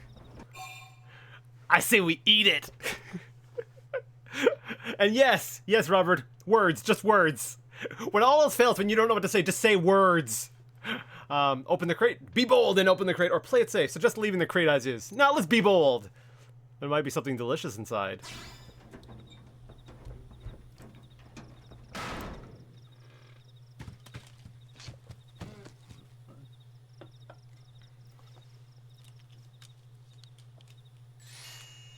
Finally, dance of freedom! Tatsu thanks you! Interesting. One of the vegetables is sentient. Talking potato. I wonder if it tastes different too. I know what we're having for dinner tonight. You don't know it yet, new girl, but I'm a pretty mean cook. You are mean and cruel. Tatsu definitely not potato. Tatsu explained this to dumb and smelly Prone when they take Tatsu, but Prone not listen. Prone never listen. On Nopon Brew Day, Prone first set sticky feet on Mira, especially Tatsu. Tatsu witnessed Prone abuse firsthand. At this rate, entire Nopon race in danger. Yes, Nopon are endangered species. So really, friends have social responsibility to protect Tatsu from danger. What do you think, Elma? Bake or fry? Wait a minute. The beings who captured me, big brutes in armor, little pointy ears, Yes, Prone! and they're a more recent arrival here, is that right? They're not native to this planet? Not native, recent. If friends want more details, friends must promise to protect Tatsu. Only then will Tatsu talk. Right. Elma, you hold him. I'll heal. Tatsu will talk! Tatsu will talk! Friends not get Nopon sense of humor is all. So if I understand correctly, this is your homeworld. The Nopon people are native to Mira. And then just recently, the Prone show up and quickly hunt you to the edge of extinction. Is that right? Not just Prone. Prone and their nasty, evil buddies. Lots and lots of them. They're buddies? You mean other alien races? Other hungry alien races. They all gang up on Nopon. They do horrible, terrible things to Nopon. Someday, Tatsu will turn tables and eat them for a change. Oh, hail the potato pawn! If you haven't played like any of the other like Xenoblade games, these are like the Mogs. I think the Mogs of the Xenoblade world. Like they show up in like all the games. The Nopon, and this is our introduction to our party's Nopon, the Great Potato Pawn. I got some buffering, missed the end of the battle. I'm sorry about that. I am recording it. If you want to go back and see that when I upload the recorded version, it should all be there. I did notice though in I think there's a bit of an emulation issue there, because normally Tatsu will put the glasses on and he'll look up at the camera and there'll be like a little glimmer, and I didn't see that in the animation this time. So I think the emulation is not. It's not 100%. It's really close, but I'm like, oh, that animation didn't play out right. The camera wasn't quite in position. And I know for a fact that was different. That's not like me misremembering. I'm like, no, there was a little like anime like put the glasses on. It's like ding. So that's a little off. Show Tatsu you mean him no harm, or tease. Stare hungrily at Tatsu. I mean, it's not the nice thing to do, but it is the joke that gets so overdone in this game that it goes from cute to annoying right back to like, no, this is where we are. We're doing this joke. So we're gonna stare hungrily at the potato pawn. That thing is terrifying. If you are referring to Tatsu, Tan, if you are referring to the Great Potato Pawn as being terrifying, you can leave. You can leave right now. All right, tease. Tatsu has seen those eyes before. Hungry eyes, like Prone eyes. Tatsu is here to serve, not be served. Yeah, seriously. What kind of barbarian would want to eat this little guy just like that? We should take care of him. Wash and clean him, season him. That's right, that's right. This is exactly what Tatsu is saying. Take Tatsu to your village. Wash and clean Tatsu. Season Tatsu. Wait. What do you think? Take him with us? He seems harmless enough. And he'd be a good source of information on Mira and the Prone. All right. We can debrief him when we report to Commander Vanden. As long as he passes the quarantine scan, we can bring him back to New LA. Right. Let's get that out of the way. All clear. Then Tatsu can join friends? Dance of joy. New friends are friendliest friends ever. I know! Tatsu has special thank you gift for friends for saving Tatsu's life. Tatsu will lend it to friends for free. Lend? It's not a gift if you don't give it. Give it away? For always? For free?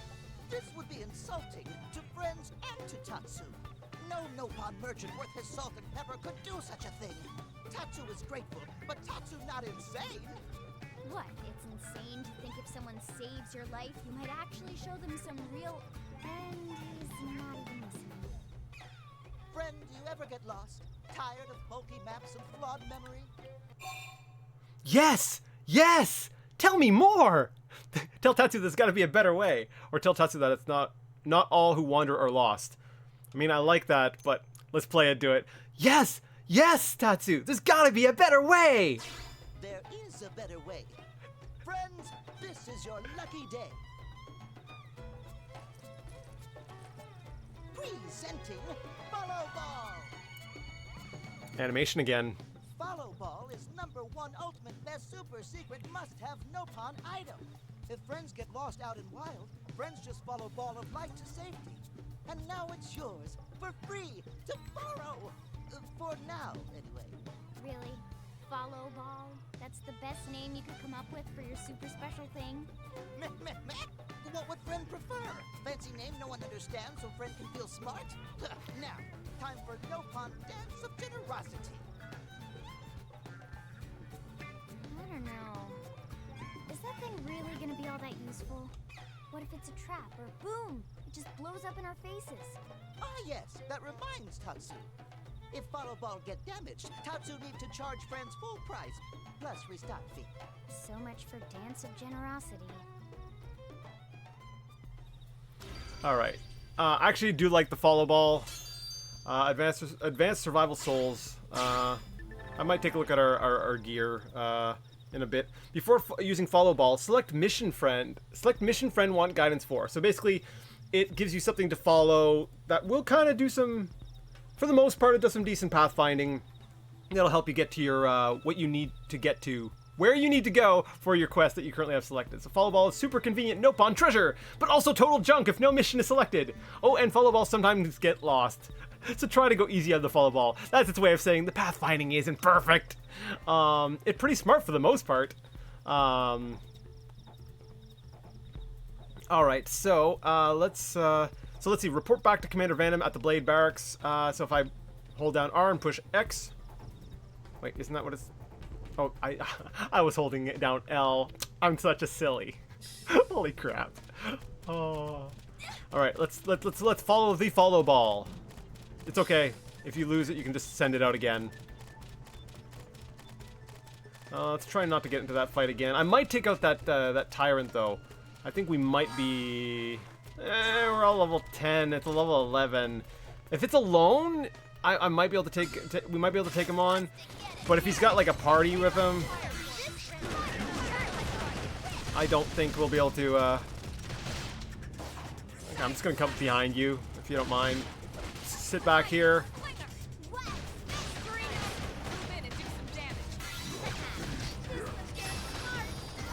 You got a big sword. I did. We changed our class just a little bit ago. So now we are using big sword and assault rifle. We're working on right now the striker class. I think I will stick with this one for a bit. We'll stick with the beginner classes while I sort of get we'll say used to reacquainted with the game. It's a little bit more, like, you can still do some, like, behind-the-back stuff, but it's a little bit more, the arts do tend to be more, straightforward. Like, when you start to get more of the arts, you can, like, start, like, linking them up together, and, like, you get, like, bonus damage for, like, comboing them up.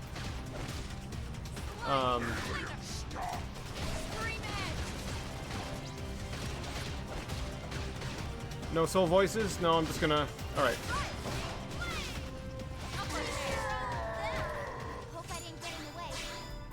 Alright, we've grabbed a bunch of items. I think there's only one up at the top.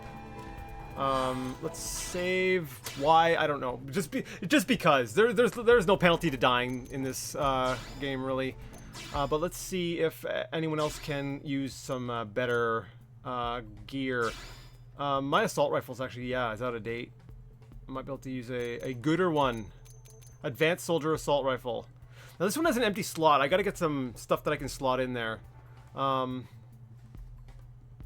It's got a little bit more damage. It doesn't have Mechanoid Slayer on it though. Yeah, those are all the same. Survival headset. Bodywear. Nope. The stuff that we bought is all better. Elma and Lynn might be able to have an upgrade though. Oh. No, we'll keep her weapon as is. Weapons still the same. Like I said, Elma and Lynn, they tend to start with some decent gear that you don't actually need to upgrade that that much. So like early game, you can kind of focus on your own gear and not have to worry about managing your teammates so much because they start off pretty decent. Once you get a little bit more familiar and comfortable with like yourself, then you can start upgrading them. Okay, so let's try to take on the tyrant. It didn't have to be like this. Oh, I'm not even.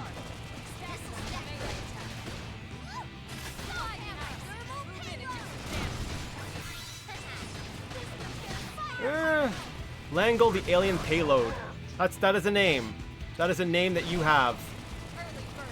I love the MMO combat. I think Elma and Lynn are still on the stairs, but wait, are they even doing damage? You guys are helping me, right? Okay, yeah. I see. I can hear like Lynn's minigun going.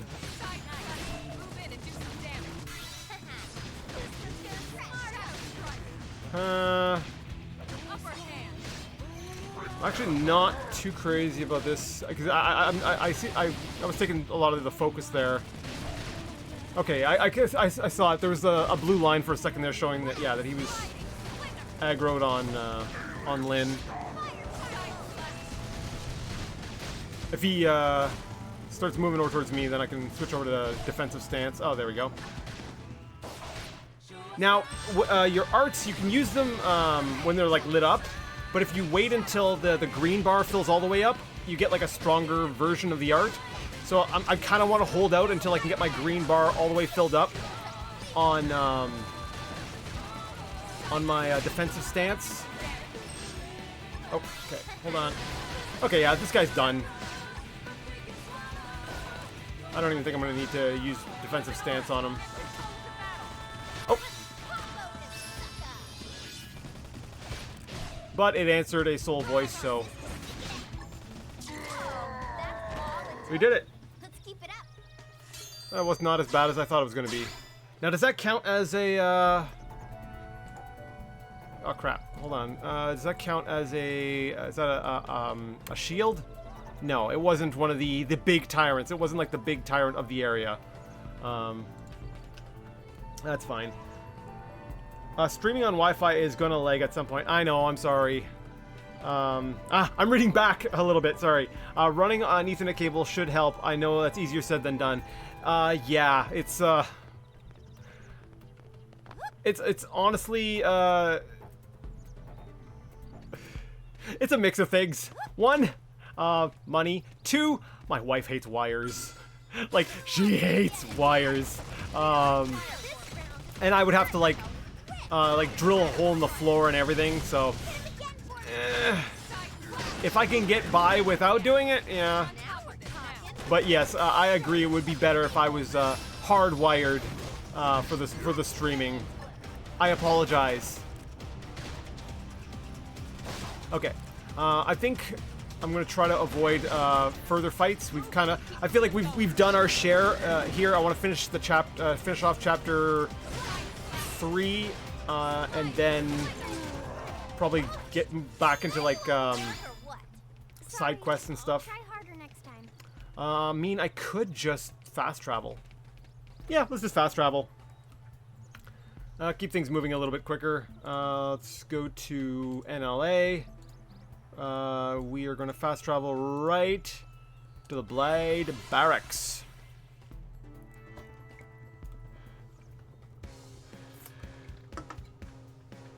Oh, there's Kirsty. Kirsty has moved. She will likely have a quest.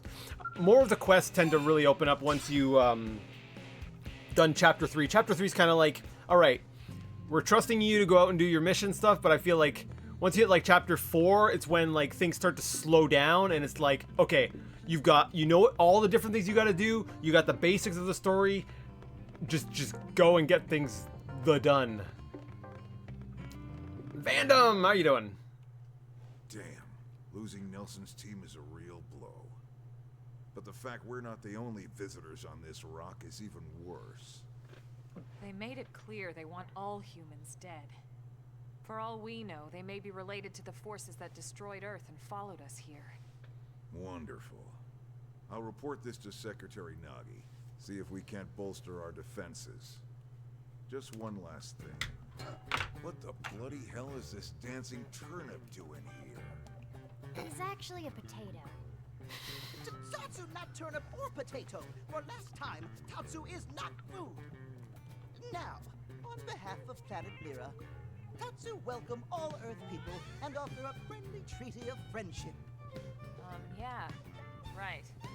Anyway, we were thinking he could be a good source of general intel about the planet. Exactly how useful that'll be remains to be seen. Oh, don't you worry about a thing. Friend's totally safe now that Tatsu is in town. Tatsu watch over and protect friends, especially weak, pathetic Lindley with her thin, bony wings.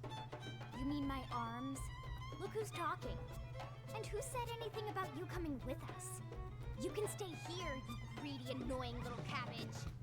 I'm sure there's a salad here that could use you. Tatsu stay here? Friends would leave Tatsu behind? It's for the best.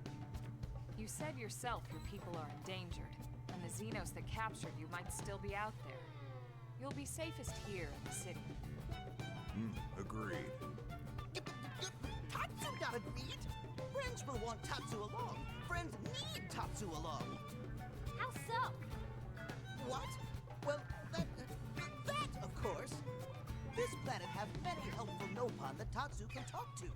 Other Nopon can share information for friends. That might be useful. That right. Most Nopon not like Tatsu. Nopon can be shy. Nopon can be difficult. Most Nopon never trust friends or even talk to friends. But Tatsu? Nopon love Tatsu. I bet. Tatsu use smooth talk and winning personality to get friends good info.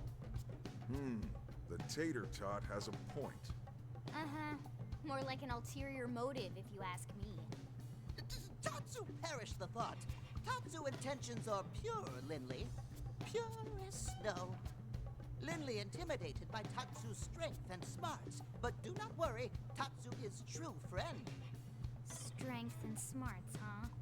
That's really not what I'm worried about here. All right, then it's settled. Small Fry here will accompany you three out in the field. After all, we can use all the info we can get. Seriously? We have to babysit this thing? You're the ones who picked him up. Besides, would you really want to leave him with another team? Maybe not. Unless we were invited to the meal, I mean. See, already getting along like peas and carrots. He can be your charge, Lynn. Oh, come on, Commander! That's not funny! I've got my hands full out there! This is so unfair. Back me up here, would you, Elma? I'm sure Elma has no objections. Right. As you say, Commander.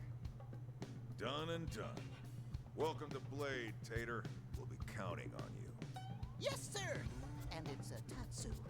Oh, one thing Tatsu forgot to mention. Nopon are pacifists, so friends need to defend Tatsu, keep extra super safe in any battle. Tatsu VIP diplomat, after all. And why am I not surprised? So much for him watching over and protecting us.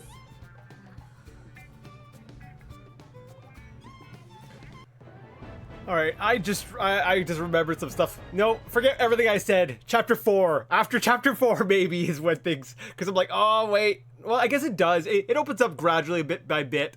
Okay, so we got a storage probe out of that. And actually, that's quite a bit of money, too. And, wait, 100... Is that 100 points toward, like, class experience? Nice. Nelson's team was completely obliterated by hostile Xenos, but you did at least make contact with one friendly Xenoform, a Nopon named Tatsu. Whenever you have Lin in your group, Tatsu will always be taking along now, because she's in charge of Tatsu.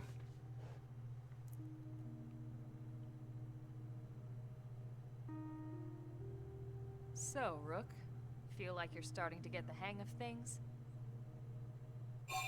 Show confidence or shake your head. Sure, showing hesitation. We're gonna nod, yeah. Of course you are. You've taken to it like a fish to water, just like Elma and the commander said you would. Just the same, let's review the key points, and I can fill in some extra details. Blade's top priority right now is to secure missing pieces of the Lifehold. You remember that much. Countless people are frozen in the Lifehold. It's the key to restoring humanity. Up until we ran into the Prone, our biggest concern was that wild indigents would stumble on the Lifehold and damage it somehow. But now there's a more pressing threat. Intelligent alien races who are intentionally trying to destroy us. So, our search has new urgency. We need to find and retrieve all of the Lifehold ASAP. And the best way to do that is by expanding the reach of Frontier Nav. The more probes we can install, the wider we can scan, and the faster we can find bits of the Lifehold. So our primary focus going forward should be to travel around Mira installing data probes. As many as we can, as fast as we can.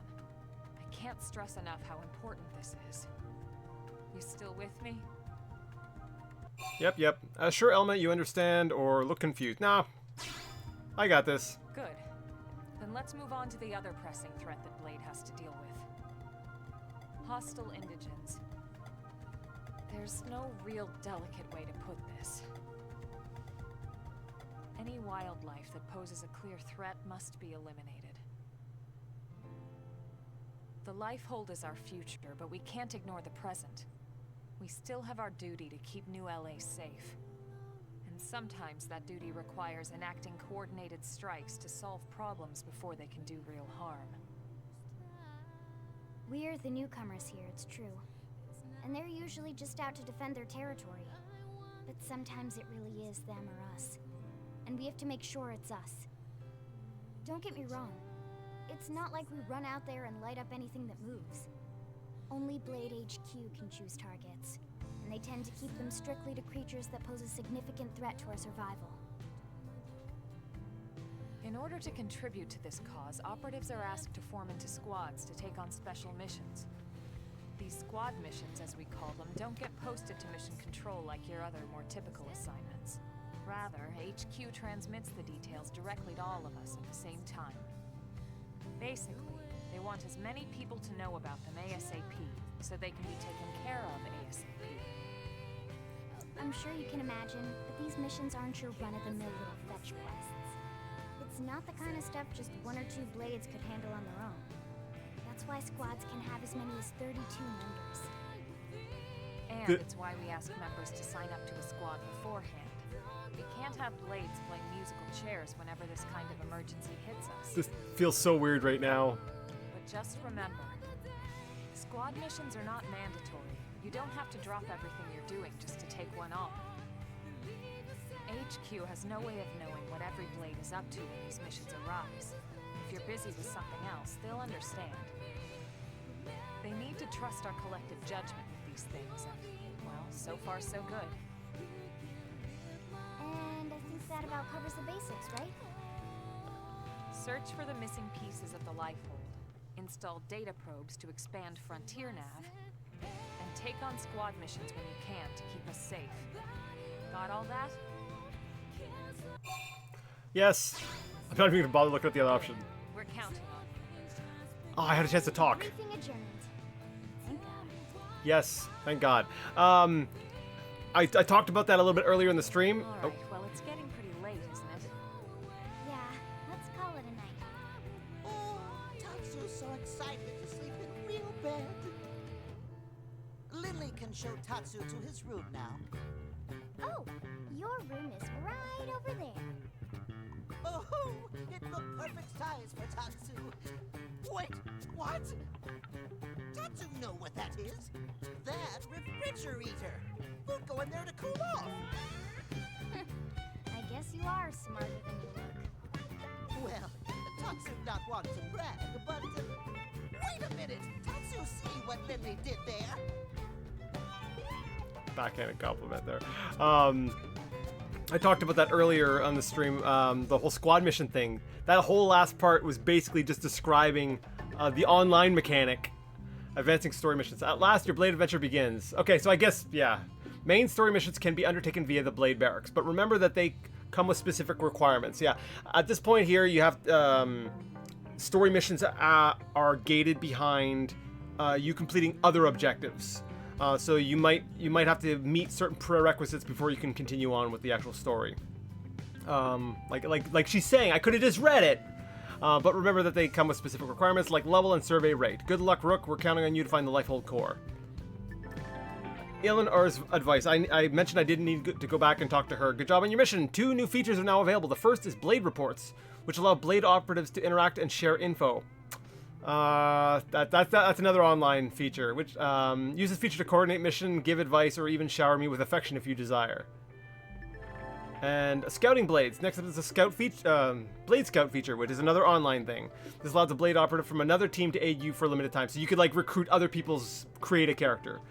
Simply access the Blade Scout console anytime you need an extra hand. Well, look at that. Now all Blade services are at your disposal. Now they are. I thought they were last time. Hey, so yeah, have you set up your greeting? They're a great tool for introducing yourself to other operatives. You can personalize them by selecting Edit Greetings in the social menu. That's so like if someone recruits you, then that's the message they see for your greeting. Once you hit class rank 10, I already done that. I already talked about that earlier. Organizing your party. You're a Blade now. That implies great responsibility, but also great freedom. And those some assignments require specific party members. Who you take on your travels is generally up to you. Call on Lynn or myself anytime you like. We'll be in the barracks.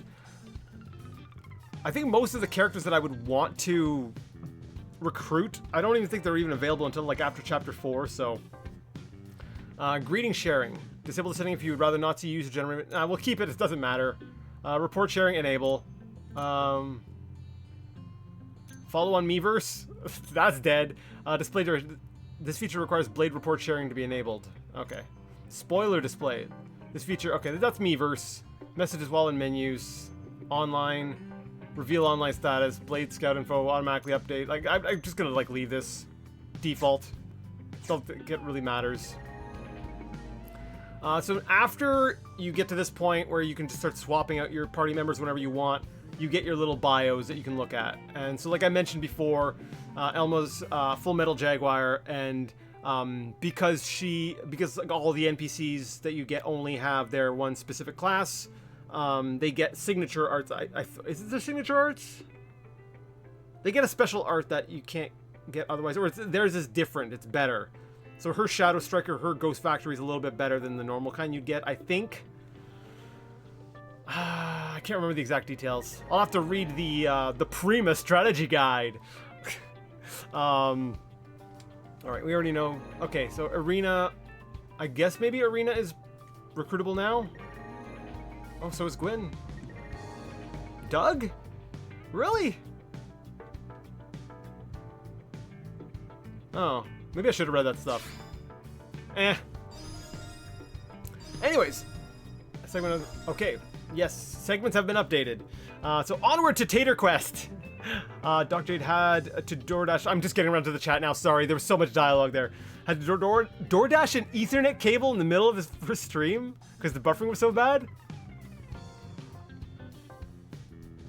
Your streams are going swimmingly in comparison. Well, I'm glad. Wait, okay, $300 and a new CV Axel and Eyes back. Oh! Well, it sounds like brown coat in a box had to DoorDash some stuff to get back online.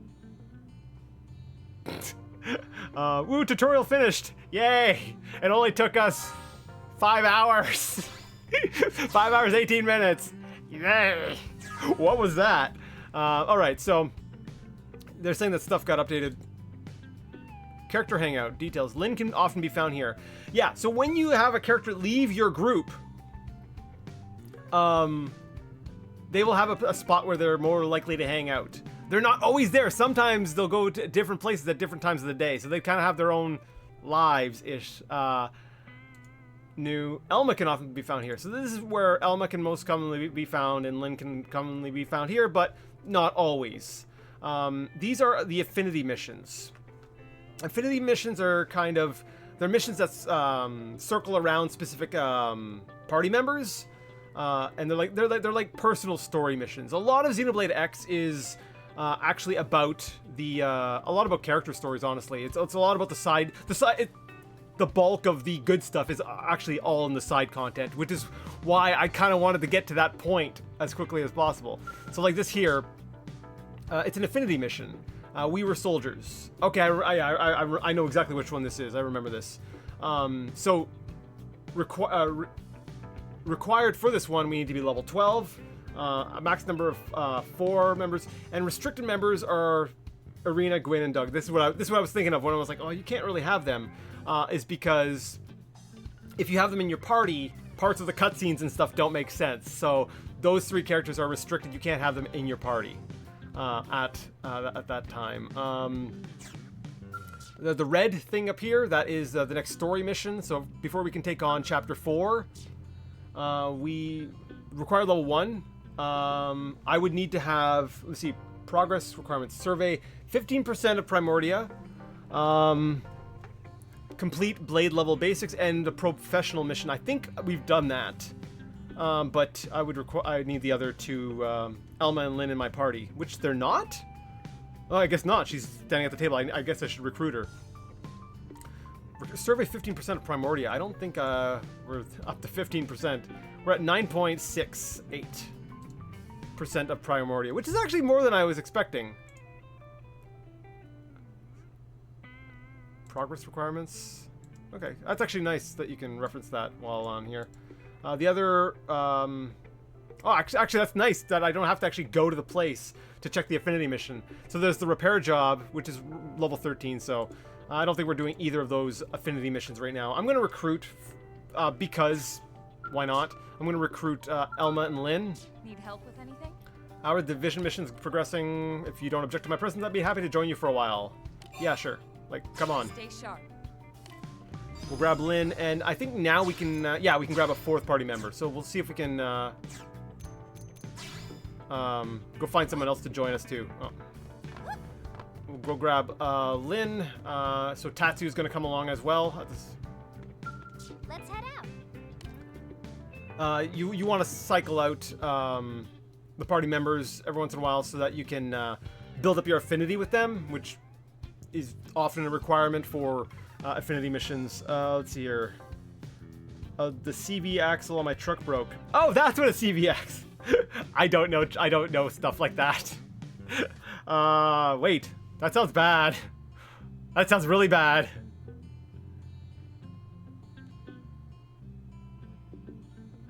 I feel like there's a story behind that one. I keep hitting dead ends with my Scale Flight Module project, and it's making my brain start to hurt. I think a little blade work in the great outdoors would be just a thing to clear my head, so how about it? Yeah, sure. Okay, let's move out. Now, I'm not sure which party members are actually even accessible at this time. I mean, it did show us Irina, Gwyn, and Doug. So maybe I can get them. Yeah, I don't think I can get... Oh, I hate HB. But I'm going to try to grab all the extra characters. Probably too early for Hope.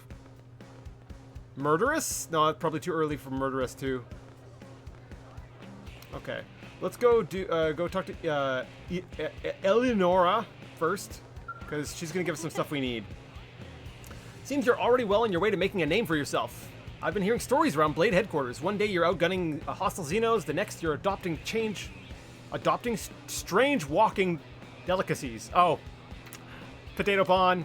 Oh, but I didn't stop you just to catch up. Commander Vandam asked me to brief you the next time I saw you. Are you familiar with Blade levels? Yes, I am. Shake your head no or affirm. Not to say that you are familiar with them, because I am. You've been studying up. That's good. Then you know that they're like a barometer for your contributions as a Blade. Next up are division points. Know about those? I do. Yes. Excellent. Then I can skip the detailed explanation that you can. I wanted to get a camera angle to see which party member liked my response. So like Lynn seems to be a fan of that. You probably know this, but to advance your blade level, you have to collect division points. Yes. The good news is that basically any work you do as a blade will net you points. Simple, right? Yes. Claim that you will hit level 10 in no time. Or ask Eleanor what the benefits of a higher level are. This boosts Elma. This boosts Lynn. Ooh, someone confident. Or someone's confident. But Commander Venom might be right in thinking that confidence of yours will yield great things. Why don't you set your sights on a blade level of 2 for now? That should give you an idea of what you're up against. Come back and see me once you get that far. I'm pretty sure we already are. I'll have a special bonus set aside for you. Alright. Accept this mission, sure. We were already done. Wow. Wow, wait, have you already increased your blade level? Yes, I did. I thought so. You certainly don't put off the vibe of an amateur, that's for sure. Well, I'll still give you my spiel, just in case. Whenever your blade level increases, pay me a visit. Once I've verified your status, I'm authorized to issue a fat bonus. So let's start by getting you a gift to commemorate reaching blade level 2. Congrats. Congratulations! We got a holo figure projector added to the barracks! Now we can have like a hologram of like a knife floating in midair! Oh, I'm not kidding. Have you had a look at your bonus? No? We're still in dialogue! I'll be furnishing you with all sorts of things to deck out and customize your barracks. That's the only place on Mira you can truly call home, after all. And now you can make it just like home by tweaking the design to your liking. Not the sort of thing you expect Vandom to think of, is it? He doesn't exactly scream interior designer. Oh, you know he loves his like decorating shows. You know he's into that crap. Truth is, a month or so ago, a petition went around and 100 blades signed on. But I digress. Back to the briefing at hand. There's one additional bonus, probably one you care more about than redecorating your room. Yes. I'll be increasing the level of your skills. Yes. You have 3 field skills in total, mechanical, biological, and archaeological. Yes. But each is still fairly rudimentary at this point, and you're ready to move beyond that. Yes.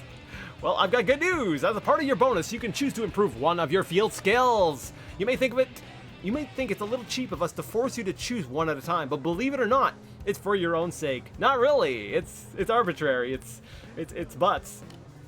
Forcing too many advanced concepts on a blade at once tends to confuse and overwhelm more than help. I'm done.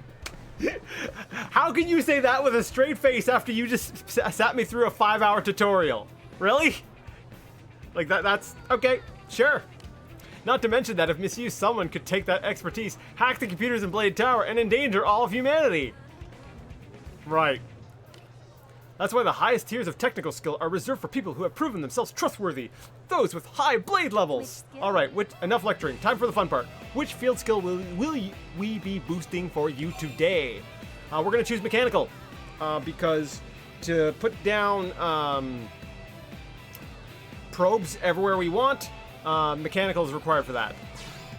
So if we want to expand Frontier Nav, max out that mechanical right off the bat.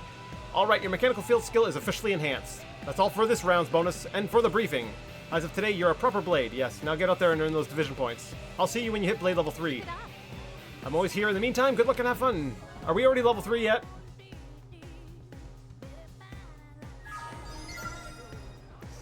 Okay, so we completed this section. Okay, I guess that's where we get that little shield. What is our blade level? Blade level 2. Okay, we're a little over halfway to blade level 3. Alright, Kirsty. You have another probe-related quest for us? Now, hold on. The supplies we brought from Earth are already starting to run out. These rates of uranium mining aren't enough to keep New LA going. Yes, I know you're all doing the best you can, but look, it's just not enough. We can't! Oh, hey, rookie. Glad to see you back. You could have finished talking to them and then turned around. And, apologies for the scene you walked in on. Ask Kirsty what's going on, or sarcastically tell Kirsty that panicking serves no purpose. Alright, what's going on? Well, I suppose this concerns you too. May as well brief you on it. In the months since crashing here, we've gone through most of the resources we brought with us on the White Whale. We're now in the process of transitioning to materials acquired through Frontier Nav. More than anything, we need a large supply of uranium. Supply? Did I supply? Did I missay that? I think I missaid it. Whatever. Of Muranium to ensure operations here can continue. But with so few data probes in place, it's ... difficult. See, this is where I learned how to type. If you've ever seen me type, like, there's ellipses everywhere. ... It's JRPGs, man. JRPGs are what taught me how to type. Everyone's so busy that a lot of important work has gone undone. Maybe you can lend a hand. First, I need 750 units of Muranium. Then I need someone to deal with a pack of juvenile simius that keep hassling Pathfinders out in Primordia. And finally, I have my own little spec op. I need a storage device known as Data Unit FN093 to be recovered. It contains some top secret info. If my calculations are correct, it should have also fallen to the planet's surface somewhere out in Primordia. If you take care of all that, I'll make sure it's worth your while. Deal? Sure. I would like to branch out and like go to the different areas, but Planetary Pioneer Part 1. Find the required Muranium for the rebuilding work of New LA and give it to Kirsty. No, we're not going to set it as a thing. Defeat the Indigents. Okay. We'll accept the quests. Now, these are normal missions. There's a lot of different types of missions. Alright then. To mine more Muranium, you'll need to install new data probes. You know the deal, right? Yep. I'd recommend expanding Primordia's frontier nav as you tackle other missions in the area. Such efficiency is the Pathfinder way. Try to keep that in mind as you work, rookie. Thank Kirsty for the advice. Or demand Kirsty stop calling you rookie. Sure. Thanks for the advice. No worries, but it's still nice to get a thanks once in a while, so keep it up. Finish the mission and you'll be a full-fledged blade as far as I'm concerned. Alright, good luck out there. How many times am I going to be a full-fledged blade? The people of New LA are counting on Frontier Nav, which means they're counting... I'm going to, like, beat the game and they're going to be like, congratulations, you're a full-fledged blade. It's like, what is the requirements for being a full-fledged blade around here? Holy crap! Wait, it's green. Does that mean you're talkable? Oh yeah, you are talkable because if I look under my Muranium, I have over 750 already that I've mined from my other probes. How was the Muranium gathering? I think 750 units should be enough to see us through for the time being. Let's deliver it. Thanks a bunch. I'll see that it gets distributed among the city's industries. So we're done that one. You gave the Muranium to Kirsty. It should last her a while. We didn't get any money. We've got some class experience though. I hope you'll tackle the rest of my Primordia assignments with the same vigor. Alright, Primordia, Trailblazing 2. Let's see what that quest is. Defeat the Indigents who keep attacking the Pathfinders. And, yeah, okay. We'll do that one, I guess. I don't like going out adventuring without dumping my Muranium first, so let's go invest some of our Muranium into some arms dealers. We're gonna fund our arms dealers. I'm gonna try to bring up Granada Galactic Group this time. 1, 2, 3. We'll get some new gear from them eventually. All right, so all right, use the follow ball to go find the things that we need to kill. I'm trying to think. I'm trying to remember like the levels for the different areas. I know Oblivia. I mean, I guess I could always just go poke my head in the other areas to at least show them off, right? I think what makes it hard is that I don't have a lot of the. I mean, I could. We want to expand. God, I can't talk today. We want to expand Frontier Nav. So I'm like, well, I mean, technically, I could just go exploring and start putting down more probes, and that would actually end up helping. That would still count towards survey rate. So even if I'm not technically doing a quest, I'm still working on stuff. So yeah, maybe we'll go up here, and that way I can maybe show off Oblivia. I think Oblivia, most of the stuff near it's like level 20-ish, if I'm remembering correctly. I think you can. I think the colors are supposed to give you an idea of the level of stuff. I don't understand them though, because like purple, I would think would be more dangerous, but purple's like right outside the gate, so it should be like really low levels, so I'm not sure exactly what the color coding on the map is. I could reference my my Prima strategy guide, but I don't think I'm not going to do a book club of that right now. Oh, the cutscenes in Metal Gear Solid are kind of like watching a movie, but this game is like watching a movie and reading a book. It is Gwen's movie book club. Yes. That's funny because like I see reading my mind. I hadn't even looked at chat yet and calling out what we need to be doing. We need to like listen, we need to watch the game's cutscenes, we need to read the in-game dialogue, and then we need to sit down with a tall glass of wine and in front of a roaring fire and read our Prima strategy guide. Holy crap. Okay, so, I guess around here's the stuff that we need to kill. Defeat 5 juvenile simians on Primoria during the day.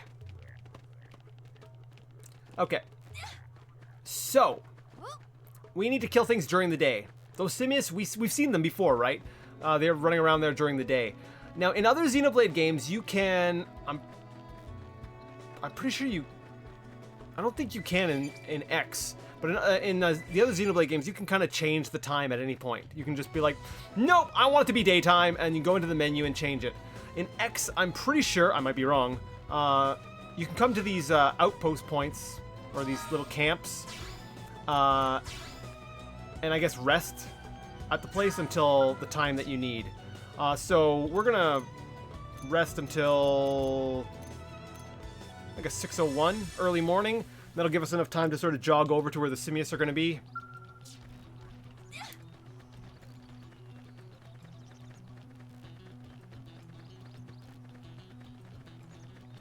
Hello, sheep things. I'm very sorry for slaughtering you before. It's nice to see that you respawned. Nothing truly stays dead on this world. Everything just respawns perpetually. Even the player, even when you die, you respawn. Okay, so now we can tell that these are things that need to die for a quest because they got the green logo thing over them.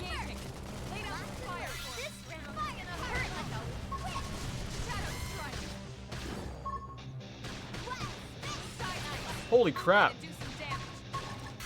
I just saw my Frontier Nav revenue. That's pretty good. Now, if I recall correctly, there's only 4 of these simians around in the actual radius of the yellow circle. If you look at the mini-map. Oh darn it! I didn't get behind it. I'm still to the side. Which means, like, the quest calls for taking on darn it, buffering. I see the I took my fingers off the controller. No! Don't be buffering. Strength comes from experience. That's true on any front. Oh, is it still doing it? Hey! Hey! Hey!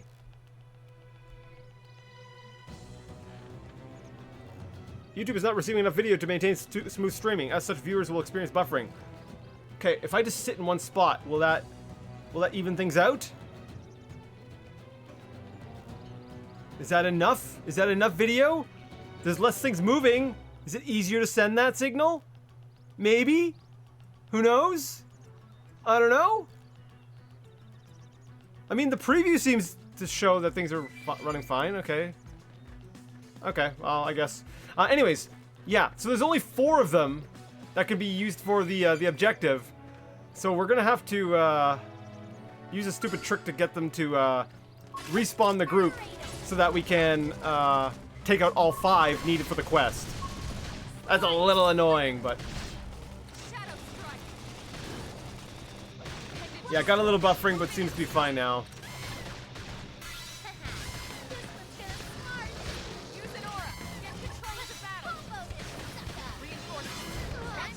Ooh, I got staggered. Just standing over it, just unloading a magazine in its head. Like, these things are tough. Like, if you really think about it, like, I'm sitting there just like... Dun, dun, dun, dun, dun, dun. I gotta remember to keep my hands on the controllers. Or the controller. Ooh, ooh, ooh, ooh, ooh,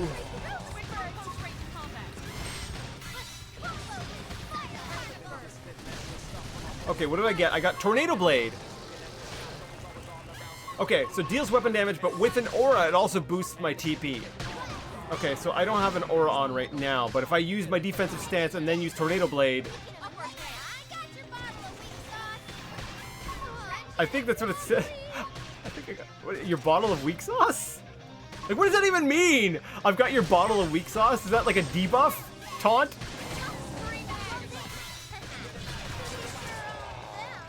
Nice work. Alright, we took out 3. Oh, there's another one over there.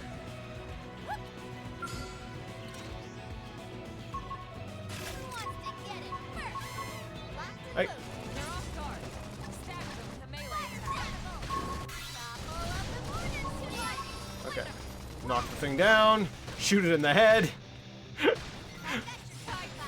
Okay, so we're level 11 now.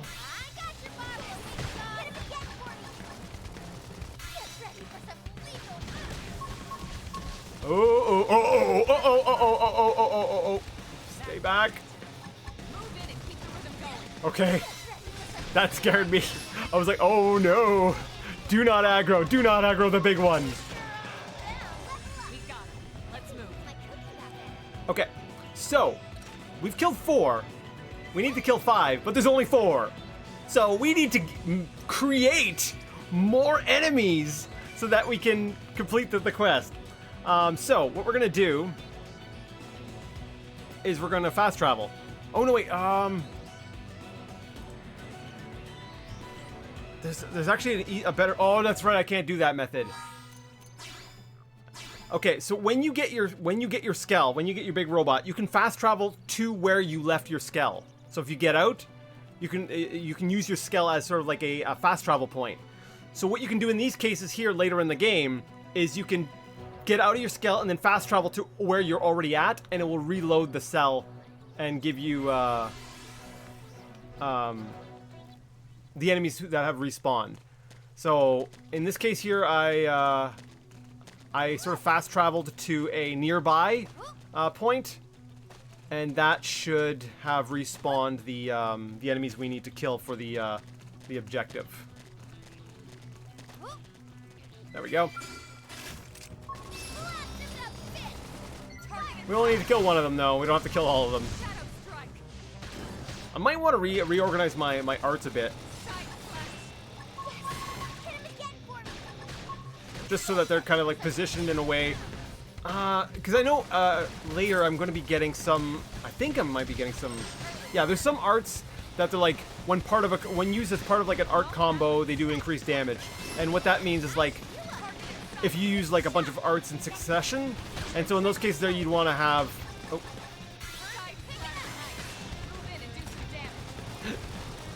Okay, hold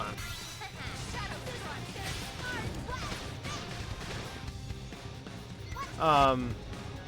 Yeah, just have things positioned make it easier on you. Alright, you defeated the indigents, now the Pathfinders can go about their business. Did that complete our, no. Didn't complete any, thing on our map, Mabob. Alright, what's the next mission? Acquire the data unit. Where's the data unit? I guess it's over that way. Follow ball. Guide me. Come back, follow ball. You were much too quick.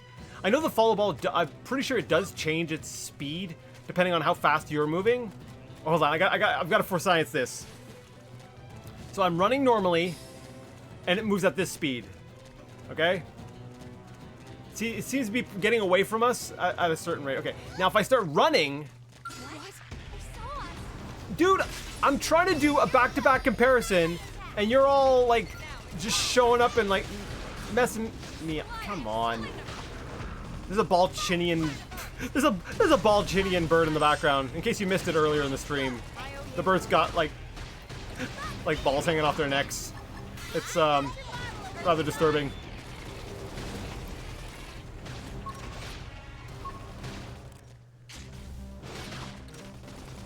Okay, come on.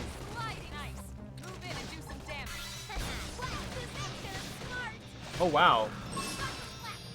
Okay, so yeah, this one, the Rising Blade really does do much gooder when you've got them taunted. So after I use Infuriate, if I can follow it up with Rising Blade.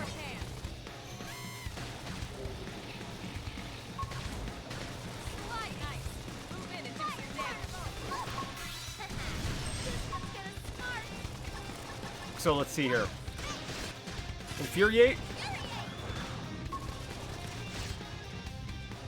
Confirm. I didn't do as much damage. I guess because it wasn't part of a like a soul voice response.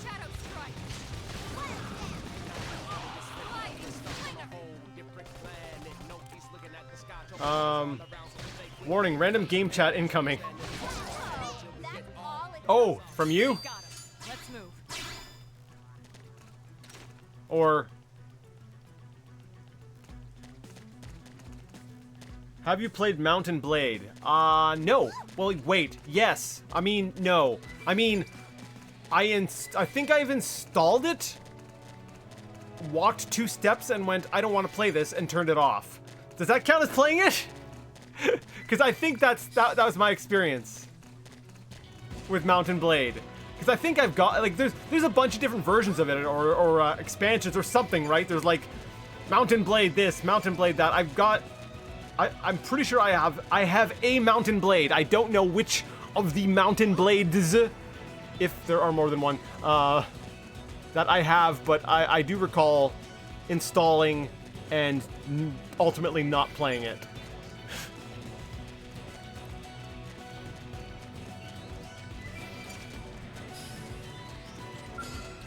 Ooh, no, we don't want... I don't want to fight that thing. Luckily, that one will not aggro on its own. So we can run between its legs and stuff. Oh, we got the aerial cam too. Wait, toggle auto run.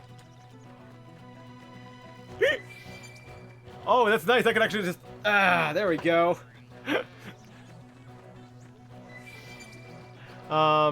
Okay, yeah, I didn't show the aerial cam. I think when you get the follow balls, when you get the aerial cam. So, let's say you want to scope out an area. You send up a little beep. A little floaty mabob to kind of survey the area. Is there a zoom? I don't know if there's a zoom right now. I thought there was a zoom feature or something on it. But yeah, this is actually kind of helpful. If one, you just want to admire the scenery, which I often do like doing. You know, I kind of would like to set this up like this, or something like this, and then just like record like 10 hours of just this. I mean, that would be kind of cool. I would like that. All right, everyone get ready. I'm going to just start, like, my entire channel is just going to become like 10 hours of Xenoblade X scenery. Just time-lapse videos of like the day-night cycle. It can be hard to get into. Yeah, Mountain Blade. I only played the first one because I got it free on GOG. That might be which one I have. Although I seem to recall it being on Steam. No, it might have been GOG, whatever. So yeah, this is anyways the aerial cam. So, I like that. Alright, follow ball. Lead us to the data unit. FN093. Which is probably going to be, I think we'll be looking for like a red diamond. It's probably one of those unique, grabbable, collectible item mobobs. Actually, while we're out this way, I should see if there's any nearby... Okay, no. I was going to say if there's any nearby... Oh yeah, we're going to be crossing a bunch of data probe points on our way there. So we'll probably want to hang... yeah, we're just going to maybe not get too... hung up on following the follow ball. I want to kind of go west, a little bit more directly west, so we can start deploying more of the probes to expand Frontier Nav.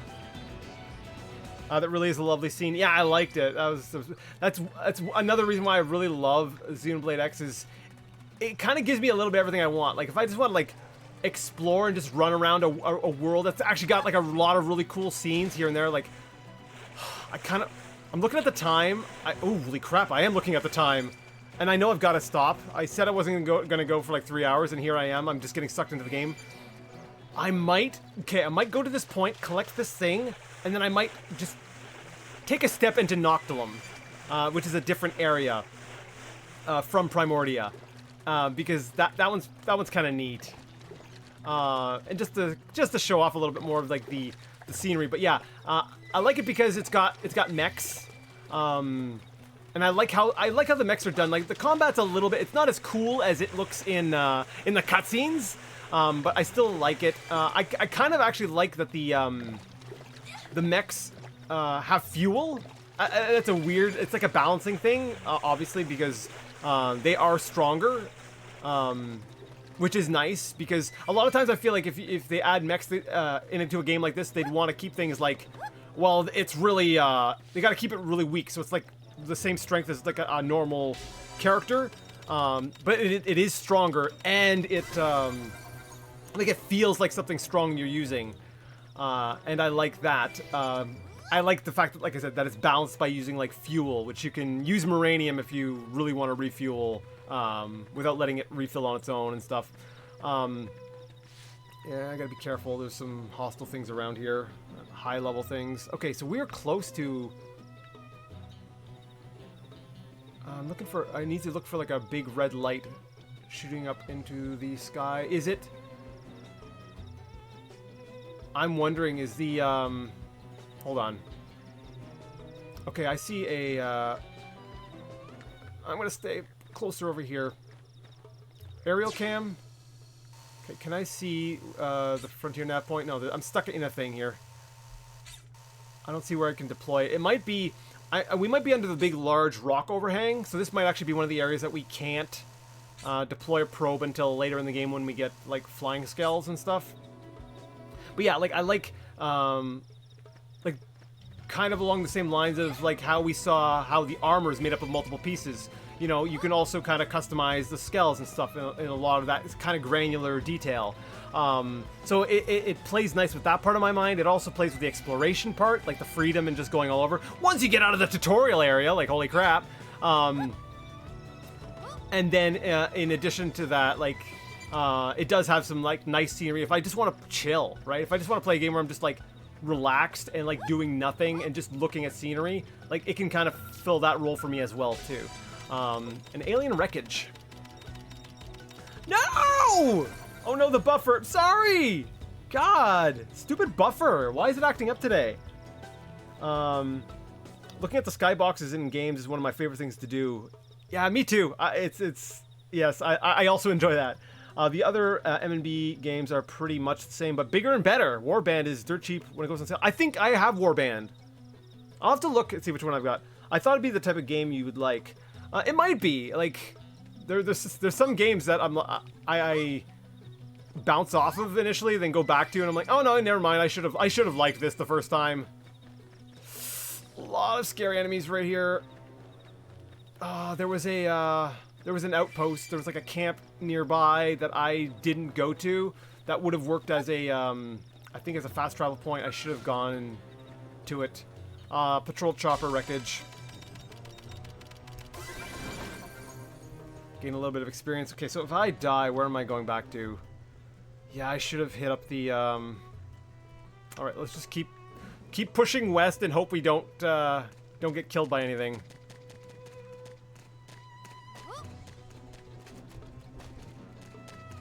Yeah, there's scary things over here. I'm sorry about the buffer. I'll try to upload this. I'll try to upload the good. Well, I mean, you've already watched it. You're not gonna want to rewatch it, so I guess it doesn't help you too much. I'm sorry. I do like that we've got like a mix. Grieving Plains. We got a mix of levels, right? So you have like this high level enemy, like the level 60 over here, but then you also got like level 8s and level 11s over there. It makes overall like the game feel less like. One thing that I'm gonna. Yeah, I'd rather aggro the Grex than the big thing.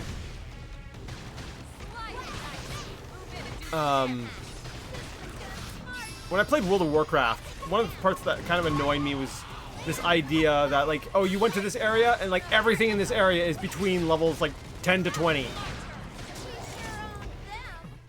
never imagined this is where life was going to take me. I know, right, Elma? Oh, wait. I forgot. Some of these areas, like spiders can drop down from above them.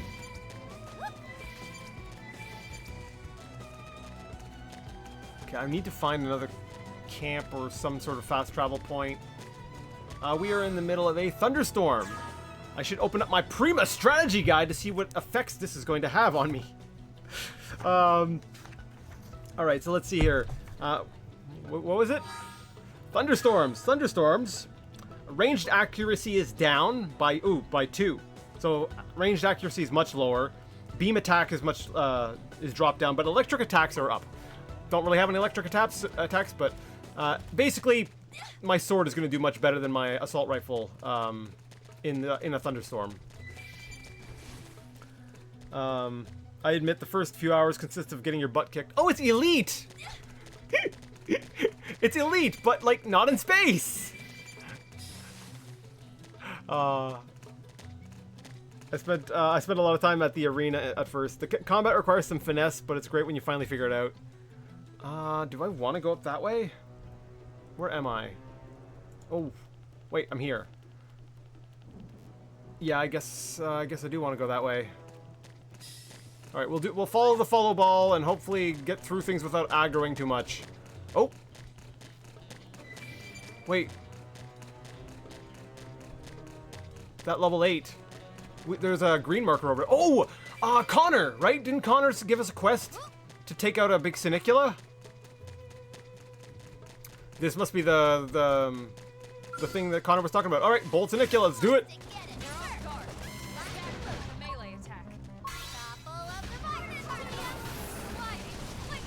Okay, let's...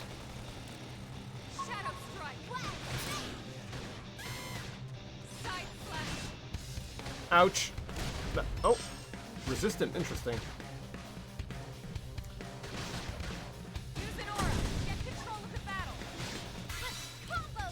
Ah, I did it. Oh no, I got it. Okay, perfect.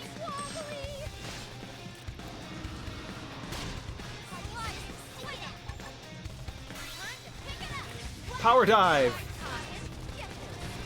Ah, I took my hand off. I had to push the spacebar because my screen wanted to go quiet or like shut off. I'm like, I need to be able to see chat when I'm not looking at it. So I took my hand off to go hit. Spacebar.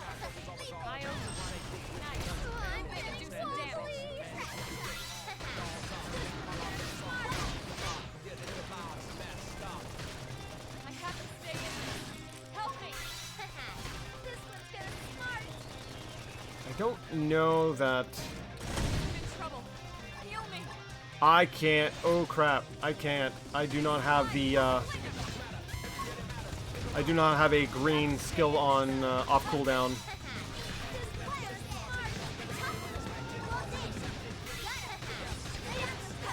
Dang, this thing is, well, yeah, it's larger, so I would expect it to be a little bit chunkier.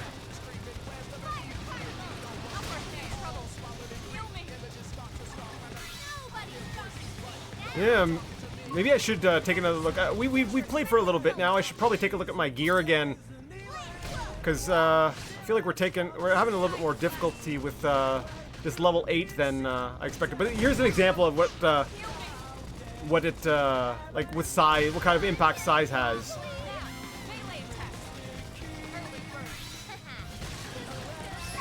Resistant. Okay, perfect. Let's see. I rewatched both of them last week's. Watched both of last week's VODs over the weekend. Am I weird? No. Oh crap! Not paying attention again. I might need to focus here a little bit. Okay, okay, my morale level is.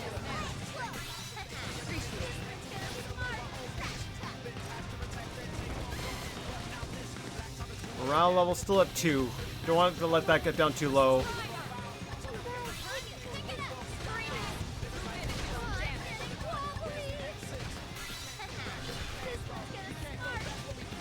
Oh crap! Lynn's down. Where's Lynn? Where's Lynn? Our tank is down. Where's the tank? Lynn!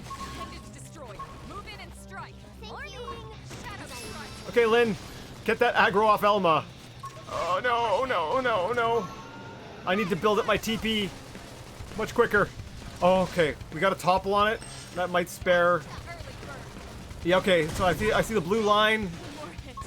Oh, crap. Elma went down. Darn it. I was not expecting to actually have an actual tough fight with this one. I can't get Elma back up until I can't get Elma back up without 3,000 TP, so...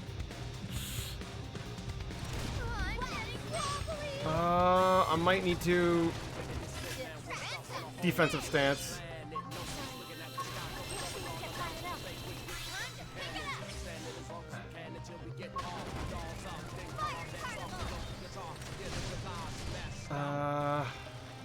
I'm not sure about this. I'm not sure if I'm going to be able to pull this one off. Almost down, but not out. Like, Elma's really, like, our big DPS.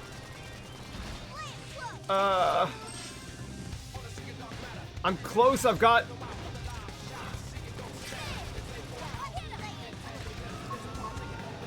Oh, crap. Okay, I'm so close to having the 3,000 TP. Okay.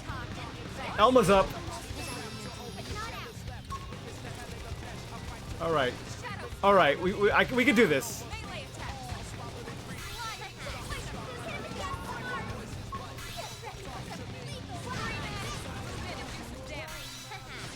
Holy crap. Okay, I think we're turning this one around.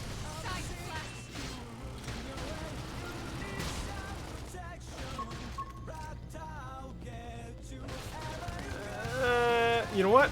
Infuriate. I'm gonna pull aggro off Lynn.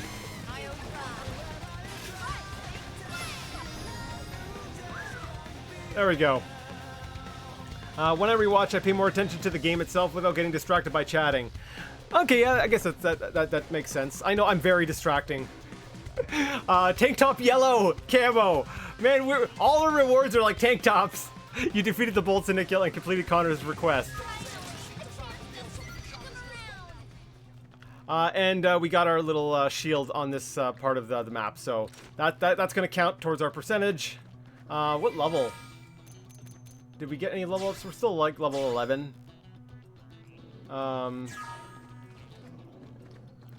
It was worth doing though. We completed a quest. I don't know if we need to cash that one in. Some quests they just cash themselves in. I'll probably get my wife to watch the VOD later. I don't know why, but that idea like stresses me out for some reason. I don't know. Just the idea that people like watching me play a game. It just like, okay, cool. I mean, it makes sense. Like when I was younger, like, you know, before streaming and crap, and that's kind of the approach I had when I first, you know, wanted to like start my channel was, you know, that old feeling of like going over to your friend's place and then just sitting on the couch and like chatting while playing a game, which is funny because I seem to like have resisted the idea of streaming for so long when that's basically what it is, right? But yet for some reason it's like this weird thing that I feel like is so strange. Like I don't understand it, but okay, where's the because wherever you can plant a probe, there's like a red light that shines up into the sky, unless it's underground. And it should be off in like this direction somewhere. I remember where this one is. Oh, I have to cross that bridge. The only way up there is by crossing that bridge. And there's level 40 things that aggro you right on the bridge. I think I remember where this point is too. Okay. Okay, so we're going to get the data unit for this, which is going to bring us really close to Noctilum. I'll poke my head into... I tried to stop in time. We'll poke our head into Noctilum and then probably have to end things. Okay, I was scared the rest of the pack was going to come.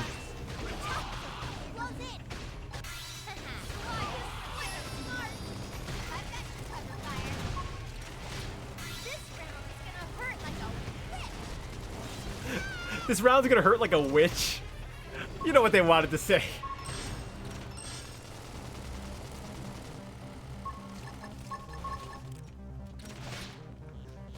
I do. Wait, like, if I'm looking at my TP gain, I definitely get a lot more TP from using my sword. Like, I get 200 points of TP every time my sword auto attacks. So that long sword, yeah. If I want to be class rank up. If I really want to build up that my TP for like auras and like TP related skills. Hang on to the side.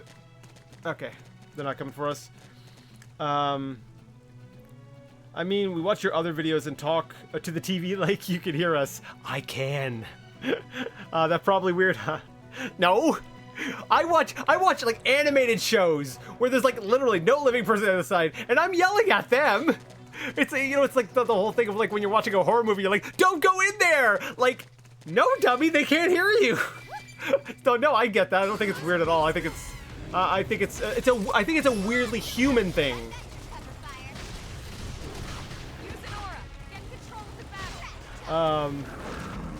But sometimes I'm focused on typing on chat and miss stuff.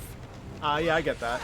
It seems like you actually get to attack more often on foot than in the Skell video you showed. I mean, I don't know if I'd say more. Oh crap. Okay, so yeah, we got 2 aggroed on us.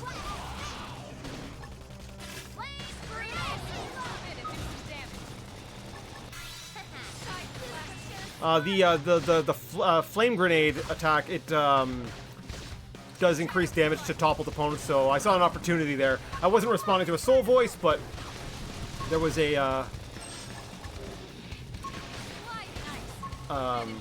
yeah, there was an opening to do extra damage, so I took it. As far as like the Skell video I had shown, I don't know, like it's hard when I'm not actually controlling it. It's like I felt like that video, maybe it was just trying to like show things off, or it is a crappy Skell. I don't know. I'll have to look at it again to see how indicative it is, or you know what I mean. You know what I'm trying to say. It is of actual Skell combat. To be able to really tell you, I'll take another look at it, and maybe on Discord I might end up agreeing with you. We'll see. I do like that this one returns to the more sci-fi roots of the Xeno games than Xenoblade 1, which still had a great story despite being more fantastical than other Xeno games before it. It is more fantastical, but it does kind of go a little sci-fi. Just without going spoilery, but yes, it's not traditional. It definitely is. Yeah, I'm like, it's even more fantastical than like Phantasy Star, but it does kind of go there, yeah. No res arts. Oh, it's just expensive cost-wise. What do you mean by res arts?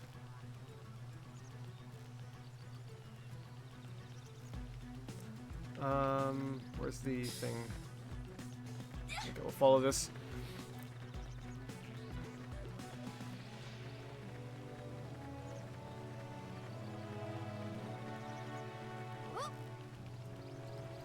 I know every time, I don't know if this is what you're referring to, it might be, so I'll just say it in case it helps anyone or it clarifies anything.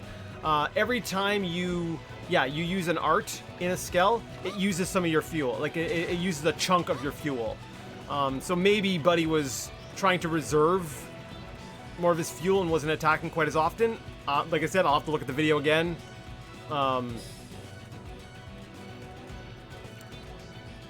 But that might be another restricting factor if you want to play easy. I mean, I very rarely actually run completely dry of Skell fuel before. So, like, when I get my Skell, I'm just gonna unload on things. Alright, let's install the data probe. Well, we got one more data probe down, which is great. I'm gonna make sure I save. And... Alright, you leave... Wait... Where? Oh, we gotta go up this way. Oh, here it is. Yeah, I was right. Little red. Mission complete. Acquire the data unit. You obtain data unit FN093. What kind of information is inside? Nobody knows. Alright, we are really close to Noctilum. Like I said, I've got to end this, but, I mean, Noctilum's better at night. I should wait until night. Okay, we're gonna go into Noctilum, and we're in afternoon, so it should transition to night. By the time we get in there and stuff. Did Gwen answer about Friday? I didn't hear. I did. I'm going to try, but because I'm going to have kids around, it will be likely... Like this one here, I did it again where I'm pushing it, but I'm going to have to be real strict on Friday. It's going to be a shorter stream, because I've got kids home for the summer. I think all the streams, yeah, all the streams are going to be much shorter and probably have more interruptions in them. Actually, today, I didn't take any breaks today. Go me. Go me. I'm just... Region discovered, Noctilum. I like the music in Noctilum. Actually, I love all the music in this game, as evidenced by the fact that I bought the soundtrack, which I never showed you guys the song names at the end of the last stream. Like I said, I would.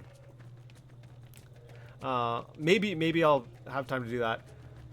So Noctilum is a very overgrown place, as you can clearly see. Very swampy and stuff. It's probably going to kill me, but it's a price I'm willing to pay to show you guys a change of scenery before I leave. A bit of a teaser for next time, perhaps? No, probably not. You saw the level on some of these enemies. I mean, there's level 11s there. Yeah, like I said before, it does do a good job of mixing enemy levels so that you can kind of explore anywhere you want. You know, within limitations, there's still going to be some areas where you're like, it'll be really hard to get through here without... Oh, I haven't been using my battle points either to like upgrade my my arts and my skills. That's cool. You need breaks though. Yeah, exactly. I do. Like that's why I was like, yes, for putting my body through more than I probably should. All right. I need to fight a thing. I need to kill a little bit. Oh wait, there's an outpost right here. I could just use the outpost to advance time to night.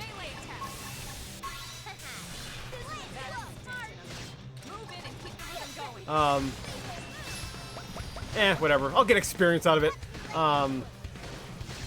I keep pausing when I go to get coffee and forget it's a live stream. I do that too. That's actually part of the reason why I hate following streams. Because I'm like, I want to pause, but I want to see, and then you get to like the space and then it's like, I'll just leave it. I guess I'll come back to it later.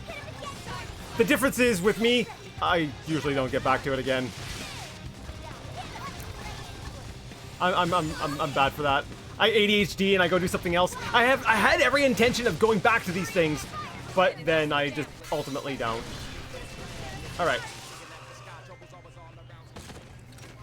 Alright, so yeah, now we're starting to get into evening, and you'll start to know like a lot more of the plants start to glow and stuff. Noctilum is a scary place though. You see that cave north of here? There are some really tough indigents hiding out in there. If you're heading north, I'd circle around to the west to give the cave a pass. Good to know. Noctilum, there's a lot of enemies that will jump out of hiding places and attack you, so it is a very hazardous place, but I really like it. It's neat to have this overgrown kind of jungle area to explore. Like, look at that. Ah, darn it! This is what I'm talking. Okay, you shoot, you auto attack, and I'll look up at the scenery. It's not quite the same. It's not the same. Oh, darn it. Okay. If I have to get up, I just keep my Bluetooth earbuds on and keep listening. I guess, yeah, that works too. But then you don't see the action. You're missing out on so much.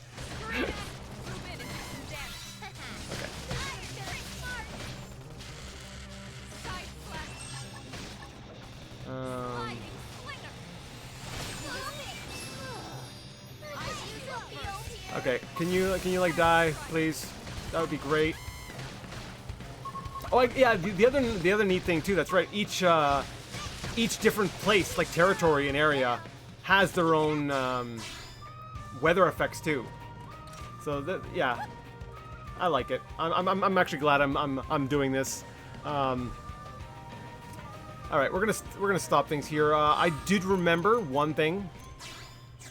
Is it Intel? Collectopedia. I've been gathering all kinds of things in Primordia. Let's put our Ajira melon in there.